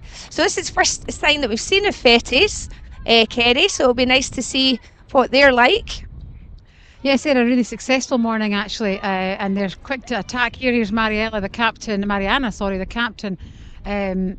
That's unfortunate, but a really quick, fast break at the start. Yeah, they had a great morning, only losing one of their games to ESMS, but the captain was very confident about how they were going to get on this afternoon. So let's see what they have got to give Dollar. Tabitha did well there to be on the deck, and if she can get this ball across, that's good, and a chance here for Dollar. And just missed. This is going to be a game of the speedsters here. We've got Tabitha Peck, number 3 in Dollar, and Mariana McLean, number 8 in Fettes. Both very quick, direct players, ideal for sevens. Yeah, it was interesting just talking to the captains before the game. Both were talking about their coaches asking them to be direct and to go fast and forward as quickly as possible, and we can see that straight from the whistle. I think that was a bit unfortunate there for Izzy Aird. I think she'd done quite well, and not to get that foul. A tackle there from Lucy Pillinger. That's a nice pass if you can get on the end of it. She'll wish that she'd been on the end of her own pass.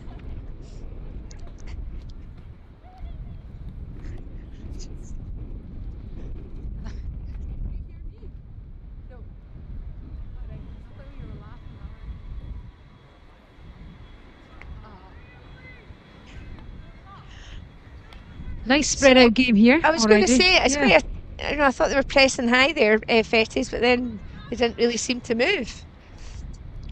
She's so confident on the ball, isn't Yeah, she? she is. She needs a little bit of help though, and trust her teammates.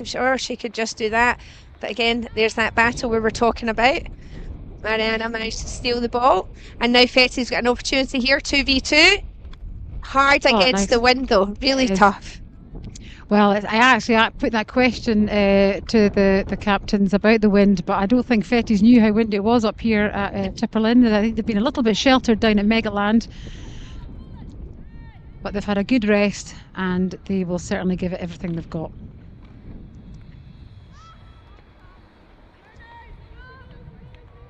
And there's a chance. Oh, and that's a goal, as you'd expect from Tabitha Peck for Dollar. Yeah, Lucy Pillinger there was tracking her really well actually, but just that little touch gave for Tabitha the chance just to get that strike away. But 1-0 Dollar.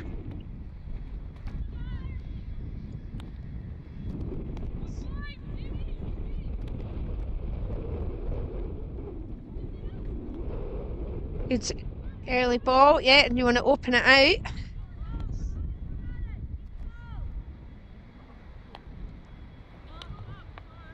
Oh, apologies if we heard any language there.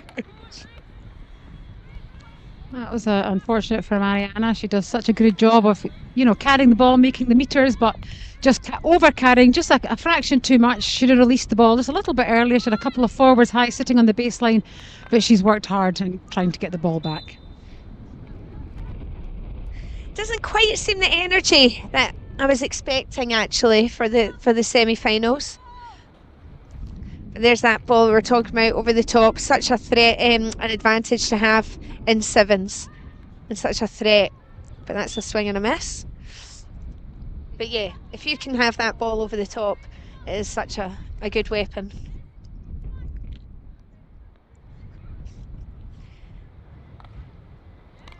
Lovely ball down that side, the right or far sideline, and then cutting inside and using her inside man, number 6. That would be Amy Jenkinson. They work really well together. She could just lift her head and open that ball nice wide right. Yeah, number 13 Fettes player working really hard, Lucy, to cover. But unfortunate there not to get a corner, I think. Dollar. Felt that she was obstructed there.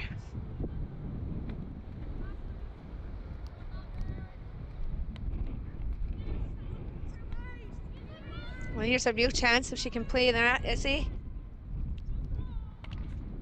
Oh, and you've got to hit the target there. So all the hard work, and then to miss that shot. Yeah, even to force the save, because she had one of her teammates running alongside who could have picked up the rebound. But, we never ask we always encourage the players to shoot if they can. But yeah, absolutely must hit the target. That was a really easy pick up for Mariana there. She is dangerous coming into the circle. She managed to get the shot on target from a tight angle. Difficult to score from there though, even if your shot is that hard. Well, the keepers are too good. So come back to, you got to play smarter in the circle. Right, let's see if Fettes can build anything here from this long corner. I mean, that's never gone 5. The umpires maybe had a wee too long a lunch as well. I was going to say. And here she comes, the girl who, this is the one that plays. You like this? Yeah, Amy Jenkinson. Amy Jenkinson, her ability to carry. Good. Nice and strong, very confident. Oh, that's unfortunate. Interesting that the Fettes players turned their back there before the shot went off. I know it's kind of an automatic reaction, but we don't want to do that. No.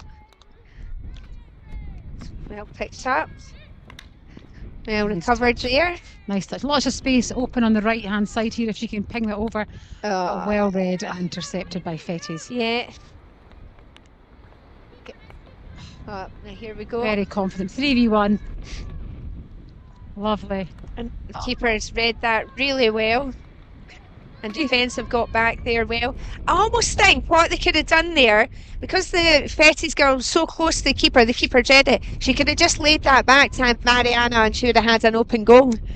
But again, very easy from here. Easy from here. All right. Or even the players waiting to receive the ball could have kind of come towards the ball just a little bit earlier to nick the ball past the keeper on her right side. So still 1-0 here to Dollar, who have got that lead.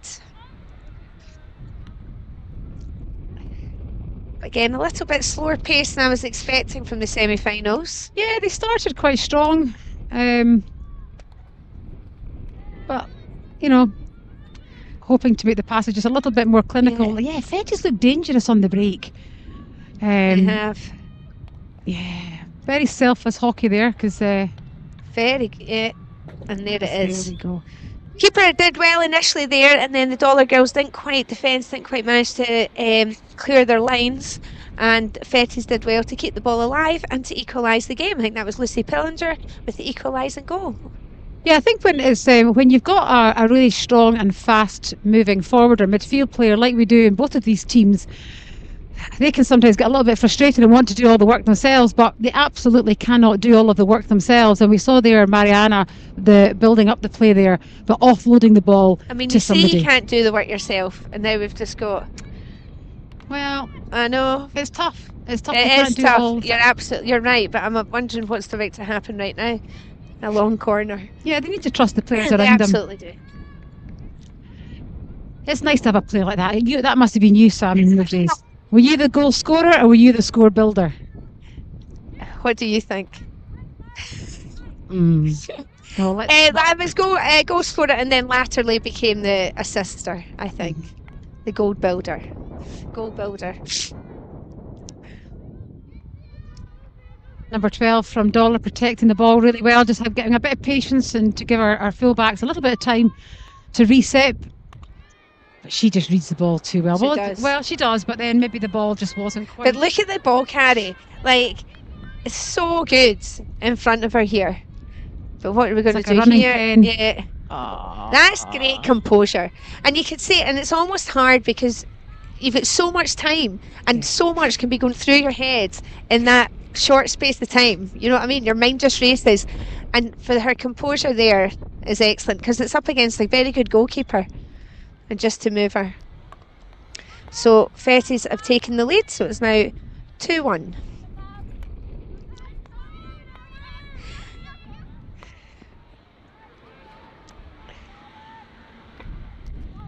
Good tackle. That's a nice lead. Now we've got to try and get it because she's having to go herself because there's no support. If she gets up there, get up there, get up there. 15.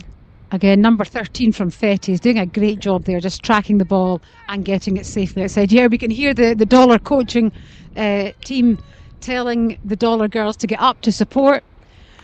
It's too easy for the Fettes to pick up there. Yeah, they've got to find something here, Dollar. Dig deep, as they would say, to try and claw it back. But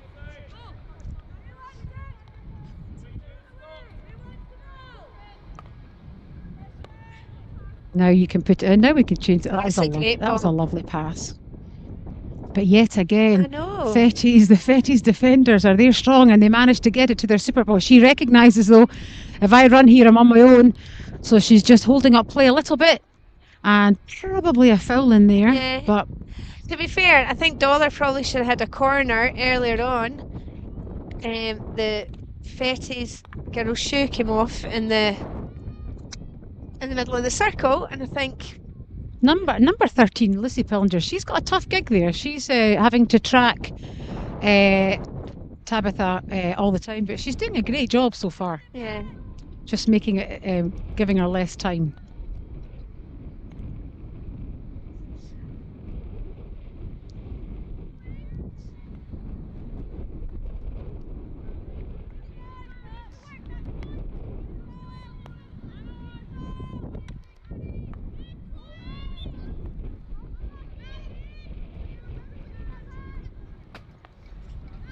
It's interesting. Some of the girls are getting quite annoyed and frustrated with the umpires, and I wonder if it's because these two umpires are very good hockey players themselves. And, the men's game or the boys' game, maybe they let a little bit more go than the girls are used to. It's a wee bit more physical, whereas girls are maybe, when they hear a clatter or anything, they want the foul straight away, but actually they should just play on. Oh, Just a wee no, thought. absolutely. They need to obviously we always encourage the girls to play the whistle, but yeah, their heads are lifting every so often when they get a wee nudge from the back. Yes. But this is an opportunity for Dollar Academy to equalise. And I think, Sam, if it goes to a draw in the semi-finals, what happens? Now, I knew you were going to ask me that question, Kerry. And the answer is it will be 3 running pens, I'm sure. But let me double check. Or not. Yes, 3 running pens. Oh gosh, die-hard defending there. Yeah. And just past the post. Yeah, the injection was strong, the slip was strong, but the first touch from number 15 just took the ball into the defender. I think she's actually been injured, which is a real shame. I don't know I can't work out what's injured. I think she Is just needs a moment off. Yeah, so wrist? it looked like it was going to be a well executed corner. Maddie was in great position, but yeah, first touch just took the ball into the defender, so made it a little bit more challenging for her, and was an easy pick up for the Fettes runners. I'm not sure what they've awarded here. If it was a long corner or a hit out.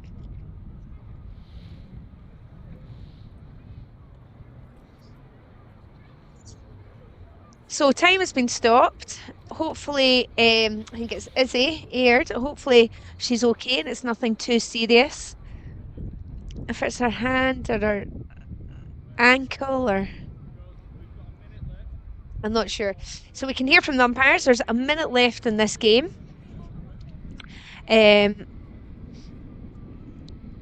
I'm not sure what they awarded. Kerry, do you know? No, a long corner? Yeah. Well, the Fettes players aren't retreating, so it must be a long corner. A long corner. Obviously, the accident was purely accidental. No foul given, and the ball went off the back. So we just go from a long corner. I think to be honest, she injured because she was actually diving across. She was being very brave. Oh, here's a chance. That's a lovely ball. Keep the ball alive. You're not scoring from that angle. No, probably not. And again, we saw that change of tempo. We don't very often see that, actually, those crash balls in. But nope. Sometimes if you hold the play long enough, the players will come out of the circle. That creates a little bit of space. Well, here's a chance for Fettes to tie it up, but that's good defending. Hi, would you believe it? Tabitha Peck back there, last man for her team. Or last person, sorry.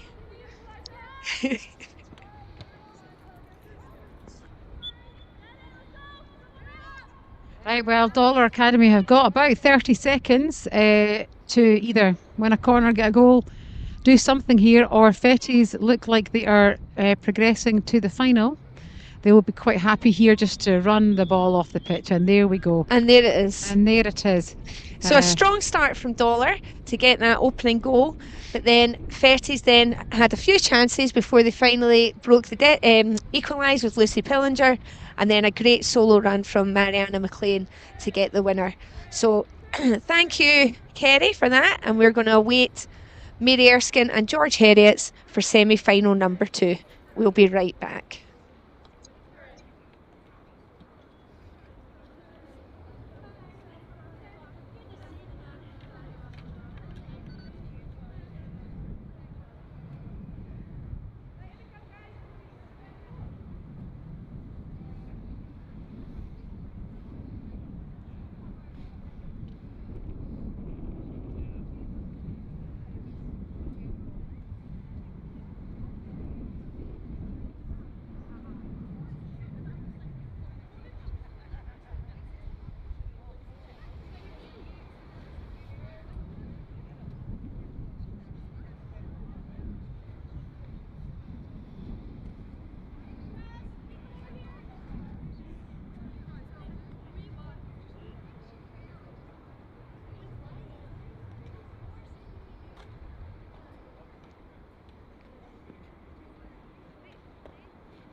Is that it?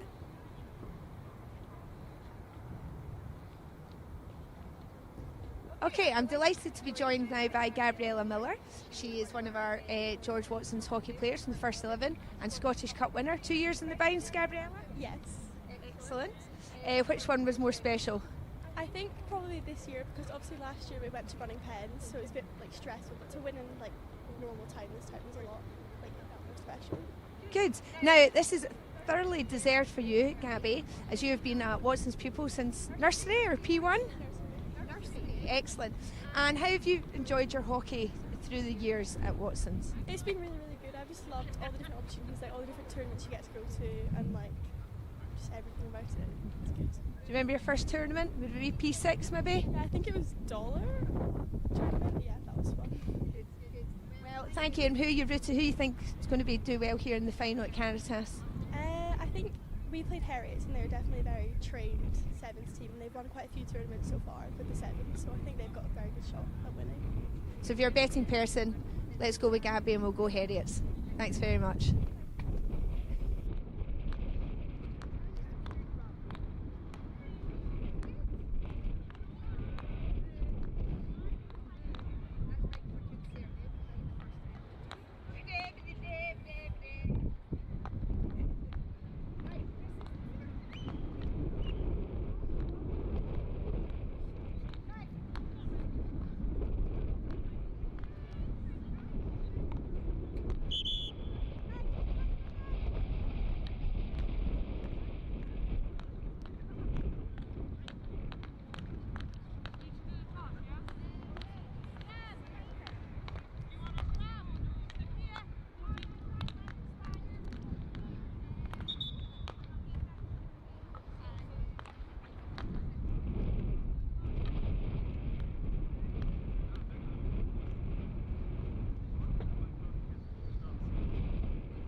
Welcome back to Tipperlin. We're just about to start the second semi-final. This is going to be a really, really tough game.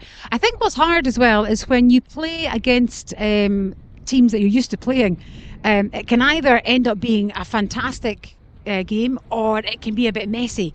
One team's got to take control and go for it, but sometimes it can become a little bit scrappy. So let's wait and hope that it proves to be a really good game of hockey for 14 minutes. This is for a place in the final against Fettes. So we've got Heriots going underway. They're playing in white from right to left, and Mary Erskin in their change strip, I think, of navy and red sleeves.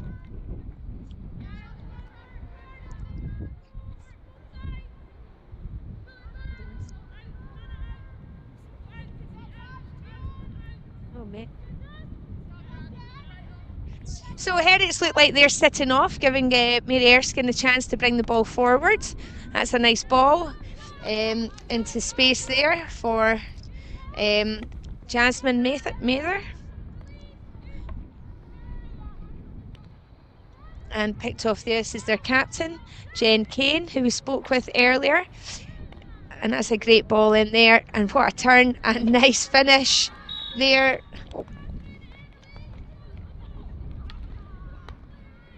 From, trying to see what number, from Anne, I think that is from. So that was a nice goal.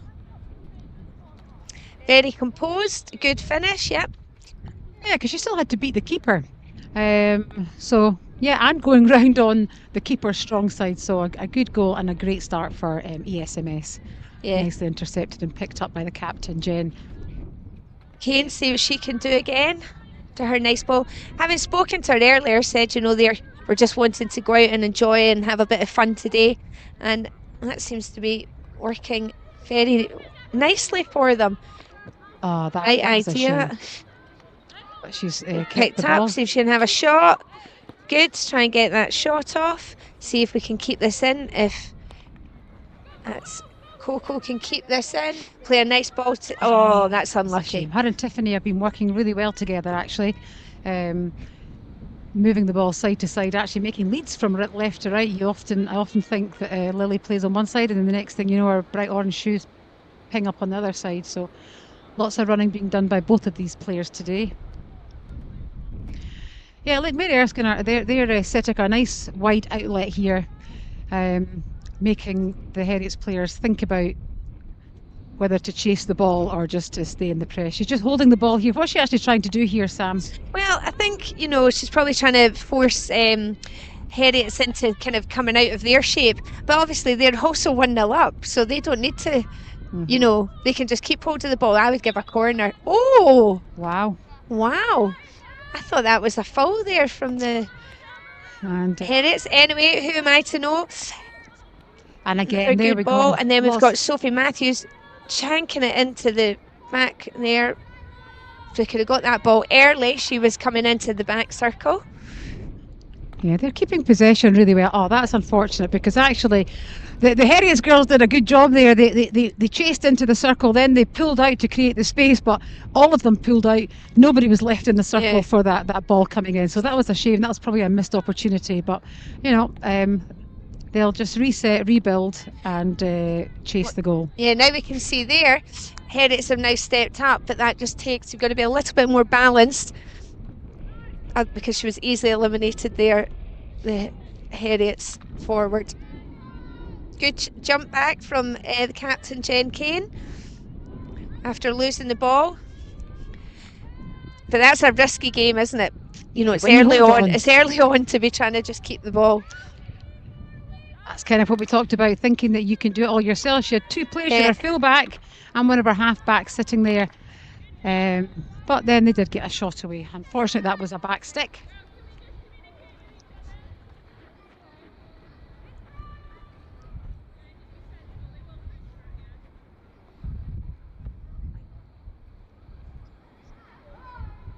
So yeah, again, Heriots setting a reasonably high press. Vice captain Isla with the ball in the centre of the pitch, looking to spread the ball fast and wide.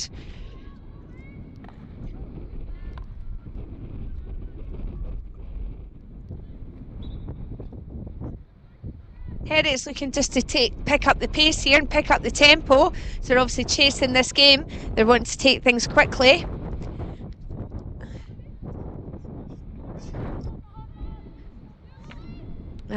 Just too much. And now we've got a real chance.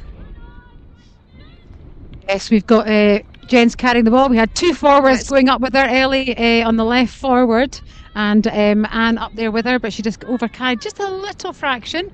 That was a great jump back from Sophie Matthew, and then to link up play well. What a great, she works very hard in there, Sophie Matthew, for Heriots. This is a good job. She's to just recycle that. Good decision. There really isn't much between these teams, is there? No. That's a nice pass. Option, keep it in. Well done.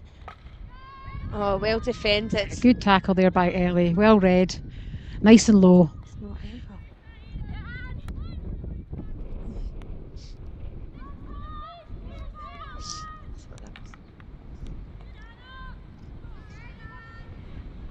Yeah, and that's a good job by Anne there, just trying to hold up play to get the ball back on front stick. Oh, that's unfortunate. I thought that was a good tackle by, I think it was Anna, the captain of Heriots. Now, they're not really committed many to the attack here, Mary Erskine, only having two girls in the circle. Another one. That's quite risky. Do you not think? Especially with a game of 14, but they obviously are confident in how their back three play. Well, they were only having two in. It's like they weren't going for the other goal. They were kind of erring on the side of caution. She's done really well there. Anna Thompson did well there. And she's won the corner. They did well there. Just kind of kept going there in the corner, kept pressing Heriots and managed to retain the ball and win that corner.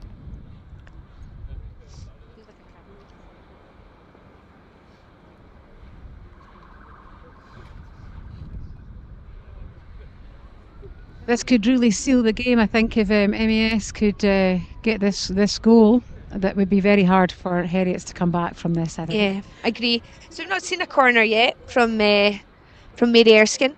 Heriots have defended corners pretty well. They like to sit a kind of low block. I wonder, oh, not a good push out there. So we're going to have to recycle this. That's well defended. It is well defended, but you almost kind of wish that then you could have created a counter-attack from that ball. But Mary Erskine keep possession, and we'll see if they can come up with something else.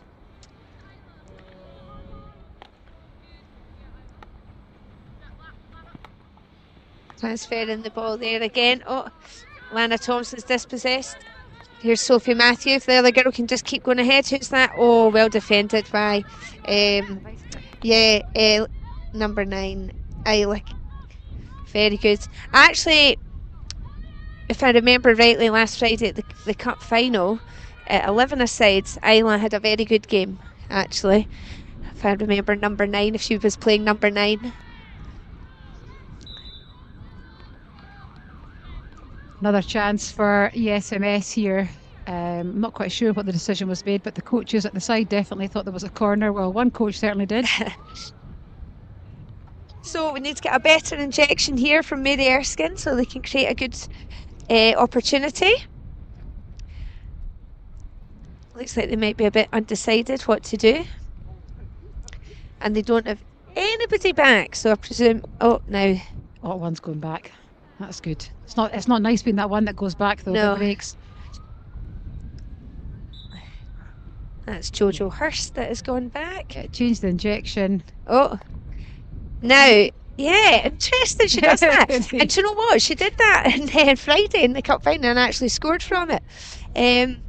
But yeah, interesting decision. Some people are obviously feel more confident hitting backhand. I didn't see actually. Did it go past and between Anne and the goal, or was it just mishit? I'm not very sure. Well, why she chose to take it in reverse? No. The actual strike went past. It just the far went past post. post. Yeah. So games are getting physical here, but that's fine. Up on your feet. Don't know if there's much love lost between Mary Erskine and Heriots.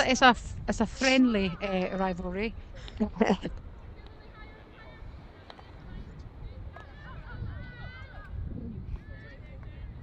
So the score's still 1-0. If Heriots here's can a get chance.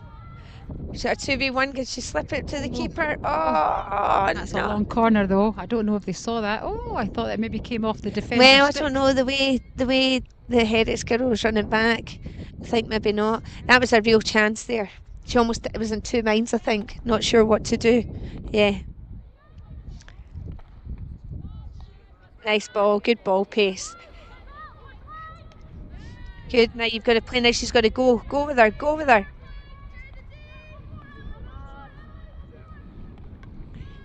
Well back. Oh, here we go. This is good. Heriots not This is sitting back. Just too close. Got to take that wider. Yeah, she'll be upset by that because she's done that really well. But when you go into a semi-final and the play is a little bit better, the players are a little bit stronger, you just can't take the ball that close. It just baffles me. It's like there's just chuck it and go. She's there's got so wheels much as well, that space. girl. Yeah. She has wheels. End-to-end stuff here. They're not giving up. Right, That's a great tackle. Go. I suppose the temptation here is to chuck it ahead, but they've got to keep possession. You still get time.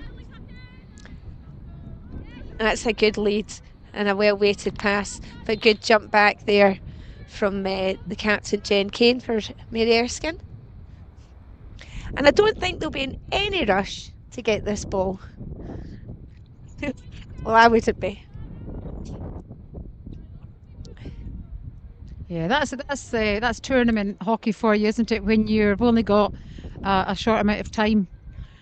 Is there a set amount of time that the players have to take the free pass, or is that at the umpire's discretion? It's really? umpire's discretion, I suppose, phase of game, and I suppose with the other team is, complaining that they're taking too long.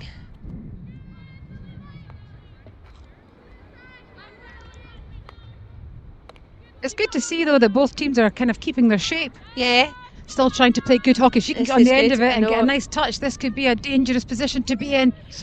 Oh, That was very, very unlucky. That just could have been a well worked goal. indecisive. I know that kind of final pass there from oh. Oh, we're pulling the goal. She's pulling the goalkeeper. Amy Brody's pulled the goalkeeper, so that means that we go to one extra outfield player. So we now have 7 outfield players for Heriots and 6 for Mary Erskine. Do you agree with including a that goalie. move? Absolutely. I think it's a good move. That's tournament hockey as well for you. Kind of one-off match where you need to get the win. Yeah, I think it is. It's just now if they use that extra player, you know. So Because yeah, I wonder where they put the extra player up front, haven't they? yeah, they have. They have. But now you've just got to always create an overload. You've always got to look for that 2v1. You've got that extra outfield player. Where is the extra outfield player and can I use it?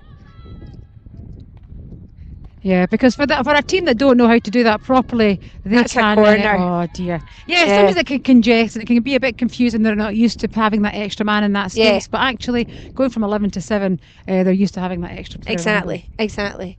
I think this is it. I think this is going to determine the outcome of the game, whether it goes to running penalties or if it goes to an ESMS win. Well, the thing is, they've had success with their back to the injector, but then they tried it again and Dollar read it, but then Mary Erskine haven't seen their corners because they've been in the other pool. So interesting to see. If ever there is a time to do the simple things well, the injection has to be fast, the first touch, the stopper has to be on point, and a nice clean strike. That's not quite what they had in mind. Pitch, there we go though. Can still work it. Do you know, she thought about it, and the ball has gone into the outer area of the park, so they will stop time just to keep it fair for both teams. That was a shame. Do you think she had time to hit the ball there? I think she had time probably to keep moving on the ball and turn and almost spin round to get it in. Do you know what I mean? But I don't think she had time to take a hit. But I think if she'd kept her stick on the ball and kept moving on the ball, she could have maybe created an opportunity. But it wasn't, you know, I mean, if it had gone in, we'd all have been... That was an amazing goal. Giving it what an amazing finish. So credit to Sophie Matthew for going for that. As the wind picks up here at Tipperlin, Jen Kane being very kind of professional here and she's keeping running the ball locked down, isn't she? She has. So, Mary Erskine run out 1-0 winners. My prediction before that Heriots would win this is now gone. So we've got a Mary Erskine Fettes final. Now I wonder how they got on, and I think ESMS beat Fettes. They did in the group I think stage. it was 1-0 in the group, so it was a very narrow margin. So this looks like it's going to be a very exciting final. ESMS will have a few minutes just to gather themselves before the final. They'll have a quick chat with their coach, Amy Brody, and then we'll be back on here for Emma the Davey final. is the Mary Erskine coach. Emma Davey. Apologies, Emma. I was looking at Amy Brody there, that's why. She was maybe contesting Janice, the umpire, some of her decisions. Good luck, Janice. Apologies, Emma. Right, okay, so we will be back shortly with the final, which will be Caritas 2026 final, contested between Fettes College and Mary Erskine School.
Working? Hello, hello, hello. Yeah, there it is. Try again.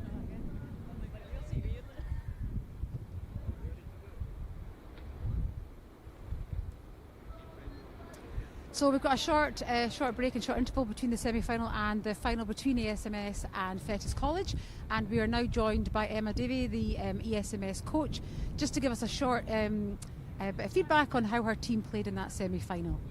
Yeah, it was a tough match. Heriots are pretty experienced when it comes to sevens. They've had a lot of success this season, so we knew it was going to be hard. I think we managed to take our chances in the D and just sort of cover any counter that they threw at us, so they defended well, but they definitely came at us, so it was a hard semi for sure. Now, a few teams have brought S6 players with them, and some have brought their strongest team. You've obviously had a lot of hockey in the last week, with the Scottish Cup last Friday. Do you have a lot of strength in your team? We've actually got a bit of a mixed team in terms of age today, because I've got too many S6s to bring for one sevens team, so they were a bit gutted, but we just split it so everyone got a bit of a chance. But yeah, it's a strong group. This suits them. They like to run and there's a lot of space, so this group are having good fun today. And finally, you're up against Fettes. Now, you've obviously played them this morning. You won 1-0. Thoughts for the final? What will you be telling your girls based on that performance this morning? We were obviously a lot more fresh this morning. That was our first game, and again it was a tough match, so I think it's just going to be who can hold their nerve, who takes their chances in clinical in the D, who doesn't overgas themselves by running too much, but it could go either way. We'll hopefully just take our chances and get the job done. Amazing. Thank you, Emma. Good luck.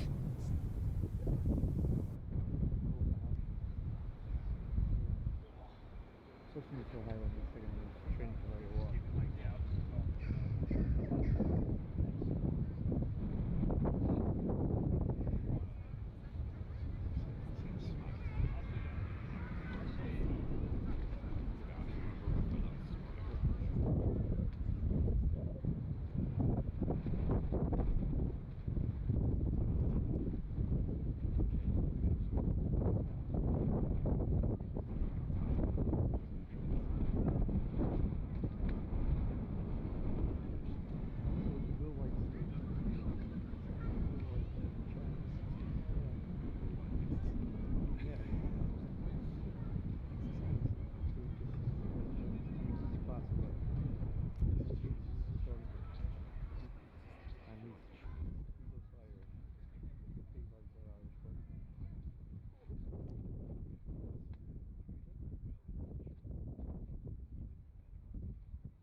By Rachel Campbell, who is the Fettes College coach.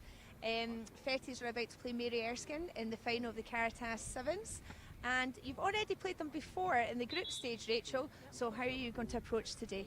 I think, the group stages we lost 1-0 to them, and it was a really, really, really good game. We had our chances, we didn't take them. But going out here, nothing really changes. It's our upper six last game, so we're going out there to have a little bit of fun. Good. And have you got a few upper sixes? Is it mainly upper sixes that you've got, or have you got a mixed kind of team today? We've got a mix, so we've got 3 of our upper six. Sadly, the rest are at home playing lacrosse. Lacrosse, eh? Right. Anyway, well, good luck for today, and we'll go. Right, cheers, thank you.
So we're back now to the final of the 2026 Girls Caritas Sevens. We're proud to bring you this streaming sponsored by Kitchens by Nick McNally. So we're very grateful to him for that, or to them.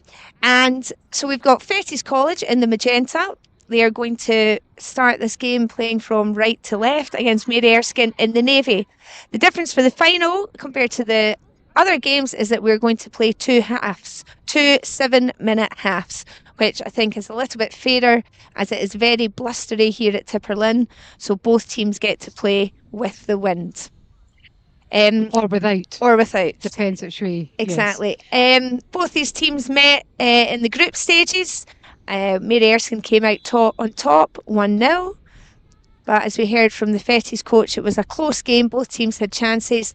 So let's see who's going to take them today. Yes, and I think Fettes want to prove their point, because they also met in the semi-finals of the Scottish Cup. That was that went to penalties.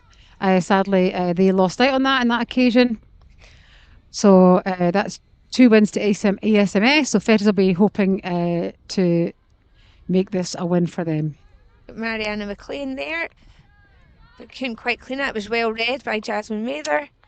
And they can move the ball. Jojo Hurst moving the ball out to captain Jen Kane, who'll be looking. She likes to distribute the ball from a deep position. She'll be trying to find. That's a good lead from number 12, Anne. Yeah, actually, I think of all the teams today, ESMS have been the best team at using a kind of standard, looks like a back 3 to transition. And they just have the patience, don't they, just to wait until there's a gap through before pinging the ball. And actually, they've had a lot of success there. Corner there. Yep. For me, though, it's a big distance that she's playing that ball. Oh, I would think that's a corner. He's giving it the other way. You know, a big distance that ball's getting through. I feel like the defence should be a bit more zonal and stop that ball from getting in there. Anyway, again, Isla Keir's done well to control that. But I think their back 3 have been really strong. Yeah, and keeping the width of the pitch so that making the opposition work to win the ball back. But Fettes are looking like they're being a bit more patient here. They're sitting back. They're allowing ESMS just to ping the ball around the back. If you play with this 3, though, you know, it's quite defensive. Yeah, I think so. It is. I mean, they might say, if we asked Emma, the coach, she might say, actually, we're just playing with a 1 at the back. Oh, that's a corner. I don't know what she was trying to do there. She had more time.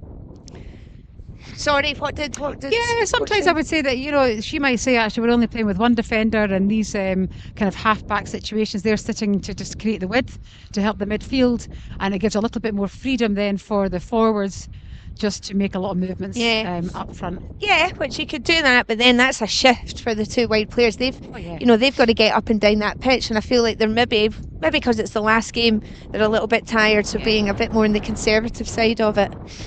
Interesting. Fettes here only choosing to have three attackers in the injector. Well, Lucy Pillinger's got a very nice drag flick, so it's been a problem. They can't get the ball out. I wonder if it's been. Well played. There we go. That's a great start. Keeper will be disappointed with that, but that was. Yeah, I think if the pitch is a little bit sticky like this, because it will be dry. So I would just sweep the ball out. Mm-hmm. It's difficult to drag it out when it's dry like this. But yeah, you probably wanted the Mary Erskin keeper there to be a wee bit more aggressive. Yeah, so that's what we're talking about there. We wanted, the space is out there on the left-hand side, but the Mary Erskin girl wasn't quite on her bike to get there. Yeah. I love that the Mary Erskin girls are sitting nice and high. Oh, the wind here is gusty. I don't know if I prefer to go into the wind in the first half or the second half. Oh dear, Connor, there was something wrong with that. Good composure there by the Fettes defender. I know, I would like to go have the wind behind me. I'd like to be for Fettes' position at the moment. So having the wind behind me in the first half. Get some goals in the first half. Good defending. It is, but yet again, another player deciding to go onto a reverse stick when she's kind of touched tight with a defender. Good quick hands there. Oh, that's good. Oh, that's nice hockey. Oh. Good save. Yeah, the final part, the final shot, just didn't have the weight on it. I do like, and I'm a fan actually of number 9 here for Mary Erskin. She, very composed, moves the ball round well, just gets it, gives it, pretty simple. Yeah, a lot of plaudits are always given to the people who scored the goals, and not enough to the people at the back who kind of start the build up, make the first right decision, and are always there actually to offer. There was something difficult going on in there. And that's it. Corner awarded to Mary Erskin. It's their first of the match. They can be successful like Fettes were. I wonder if any of them have said, you know what, girls, the ball's not coming out from the injection spot, let's change it up. Or whether they'll just go for it. What? Yeah. Sweep it. I'll go for a straight slip. I'll go for one of the players a little bit closer to the injection. Number 4 is stepping up a little bit closer to the injection. Number 14 from ESMS, Ellie, she's setting up for a big... well, there you go. It's okay, she got that out well. Good strength there. Oh yeah, we have seen the reverse, haven't we? We have seen Was the that reverse. another game? That wasn't the other, that was in the semi-final. Kerry, they're all merging into one. It's been a long day. Anyway, we're still going. The players have still got energy, so we've still got energy, Kerry, to keep going. And here's talking about energy. And actually, she's got 2 players. Oh! Just too much. Oh. And again, that was your fullback number 9 from ESMS. Who's that? That's Isla. Isla doing a great job. But you know what though? Just stick flat, and the ball ran into it. Oh, wow. I think Anne's actually, she's a lovely player. She loves to create a foul. She likes a wee fall, does her Anne.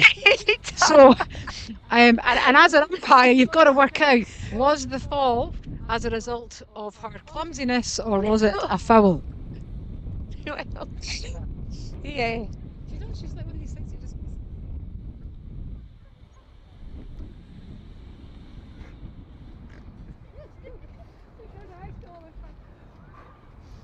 Okay, so let's see. And that's the end of the first half. So in the rules in hockey is that you can play out the corner. The defensive team needs to get it out. Good to see she's not gone backhand again. Oh dear. She actually touched the ball. I still would think, yeah.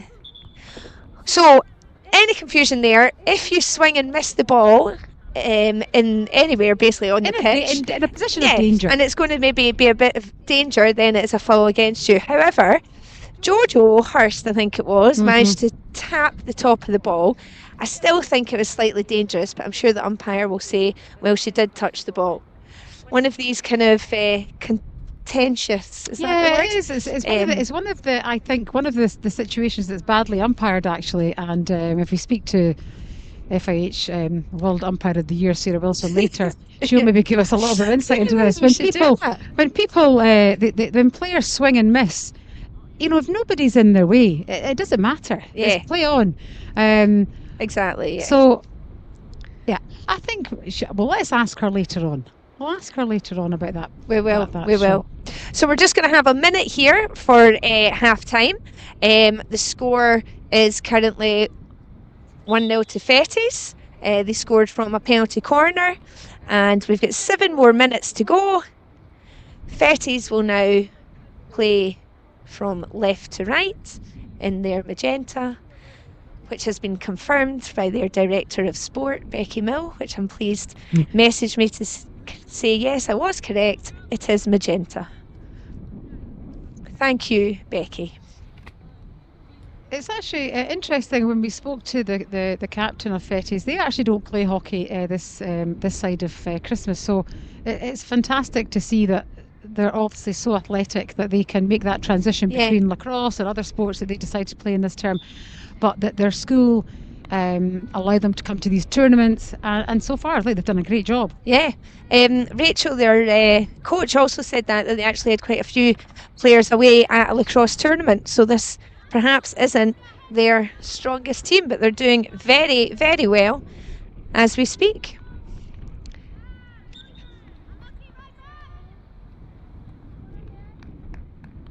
It's always a difficult one, that. I always think, when you're driving with the ball and you get fouled, but you still get the ball, and then, so they play advantage, and then you foul, so then advantage is over and you lose the ball. Yeah. Do you know what I mean? It's not like rugby where the advantage goes on for days.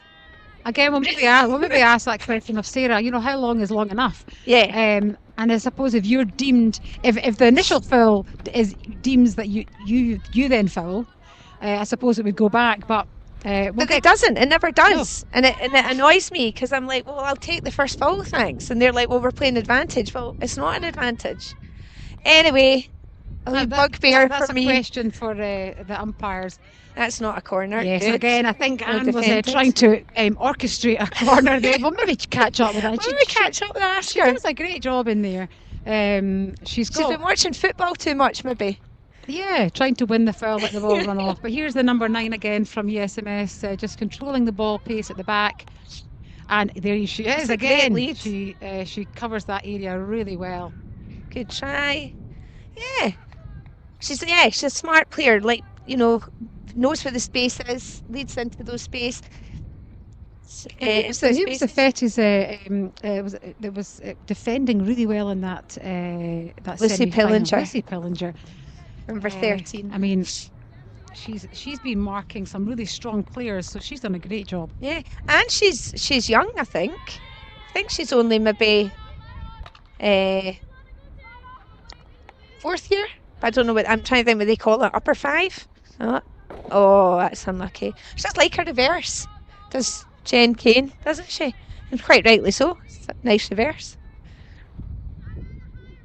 Right, I was thinking about the aerial there, but there wasn't really anything on. Oh, well recovered. If they can move the ball here. Oh yes, I thought that was actually an ASMS player. I know. She's got a nice left foot pass there. If she can get up and support. Change. Well read. That's well read, and Isla Kira again. Yeah, well recovered by Isla. It was, because that was good. That was almost an old-fashioned nutmeg there. And a right-hand dodge. A right-hand dodge. That was a classic on the grass. Put it down the left foot and run the other side. And run. And actually, back in the day, you didn't have to run that fast because the ball would move that fast on the grass. Ideal for you then, Kerry. Ideal for me. I was a forward in my days, Sam, and then by the time I finished, I ended up Further sweeper. back.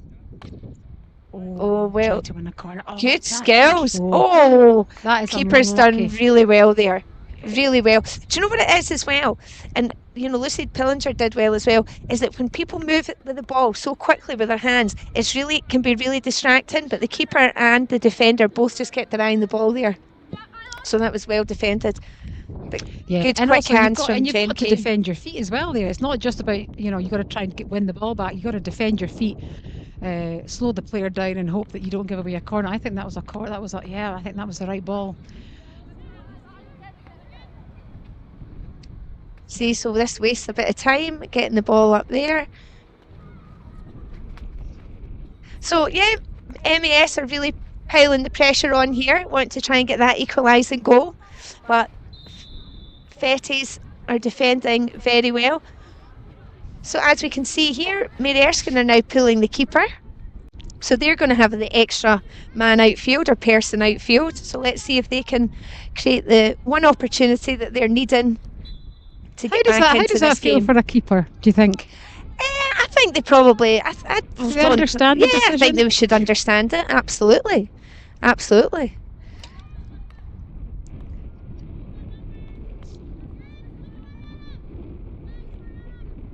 Oh, here we go. Now, this is the one you don't want. And that's the thing. They have this threat.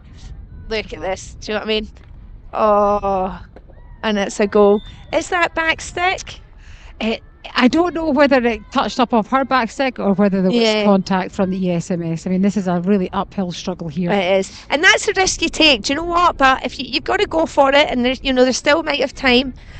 Don't know if you watched any of the World Cup qualifier with the Scotland women's national team, Kerry, but our very own former pupil Catherine Holgate scored a couple. Called Catherine Holgate anymore. Oh, Catherine McLaren. Yeah, you're right. You're right. Scored a goal. Scored 2 goals in the Uruguay game, and one was into an empty net because they had pulled the goalkeeper. So always a nerve-wracking time though when there's nobody there. But it was still a nice finish. I think she won. Did she win Player of the Match? She did. She won Player of the Match. And here, they're not giving up. Oh, that's a shame. Not giving up. Good for them. Yeah. Try to keep their clean sheet here. The keeper, I'm impressed with the keeper though. She's who have we got for? Who's our goalie? Valentina Lang has done very well in goal, and here's Mariana going again. Good luck catching her. Dear. Well, I know she might get a... well back. I mean, that was she fouled him at the head? I don't know. Again, the player comes down. I wonder even if Connor was looking at that, or if he was looking to see if the ball was going in the goal. Because I think you're right. I think she probably was. I think it was probably a stroke. Yeah, I thought, well...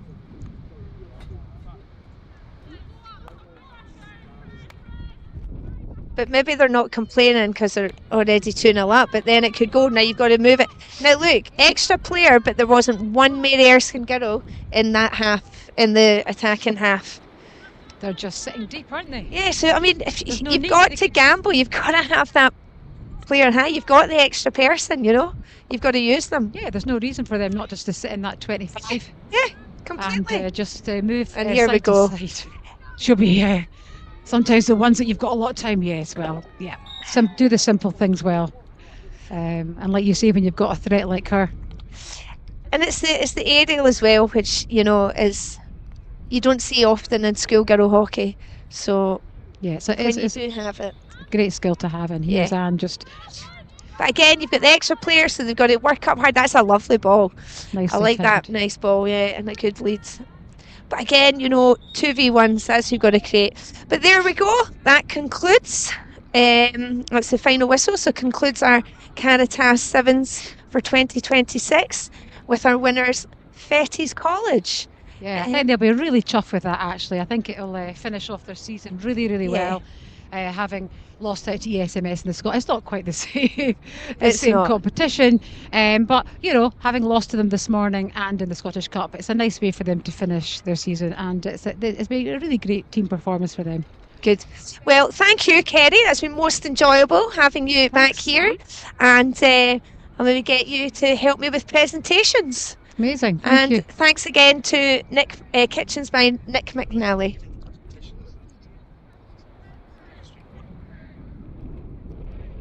And in fact, you know what? Once we go and get the presentation, we shall have that coming live for you as well. Okay? Thank you.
Sevens. We've just witnessed a great final between Mary Erskine and Fettes College, which was great, and I'm pleased that Kerry has joined me to present the medals.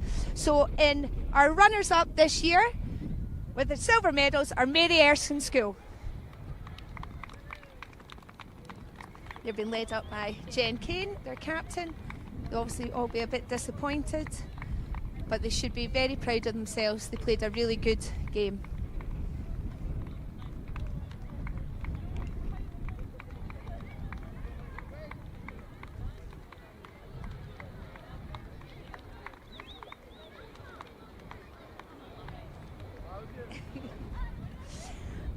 Kerry just saying she's got a few questions for number 12 from Mary Erskin. We enjoyed watching her play. And this year, our 2026 Caritas Sevens winners, Fettes College. They're going to be led up by Mariana, their captain, who scored 2 goals in the final. And if you want to come here. No, I'm going to say.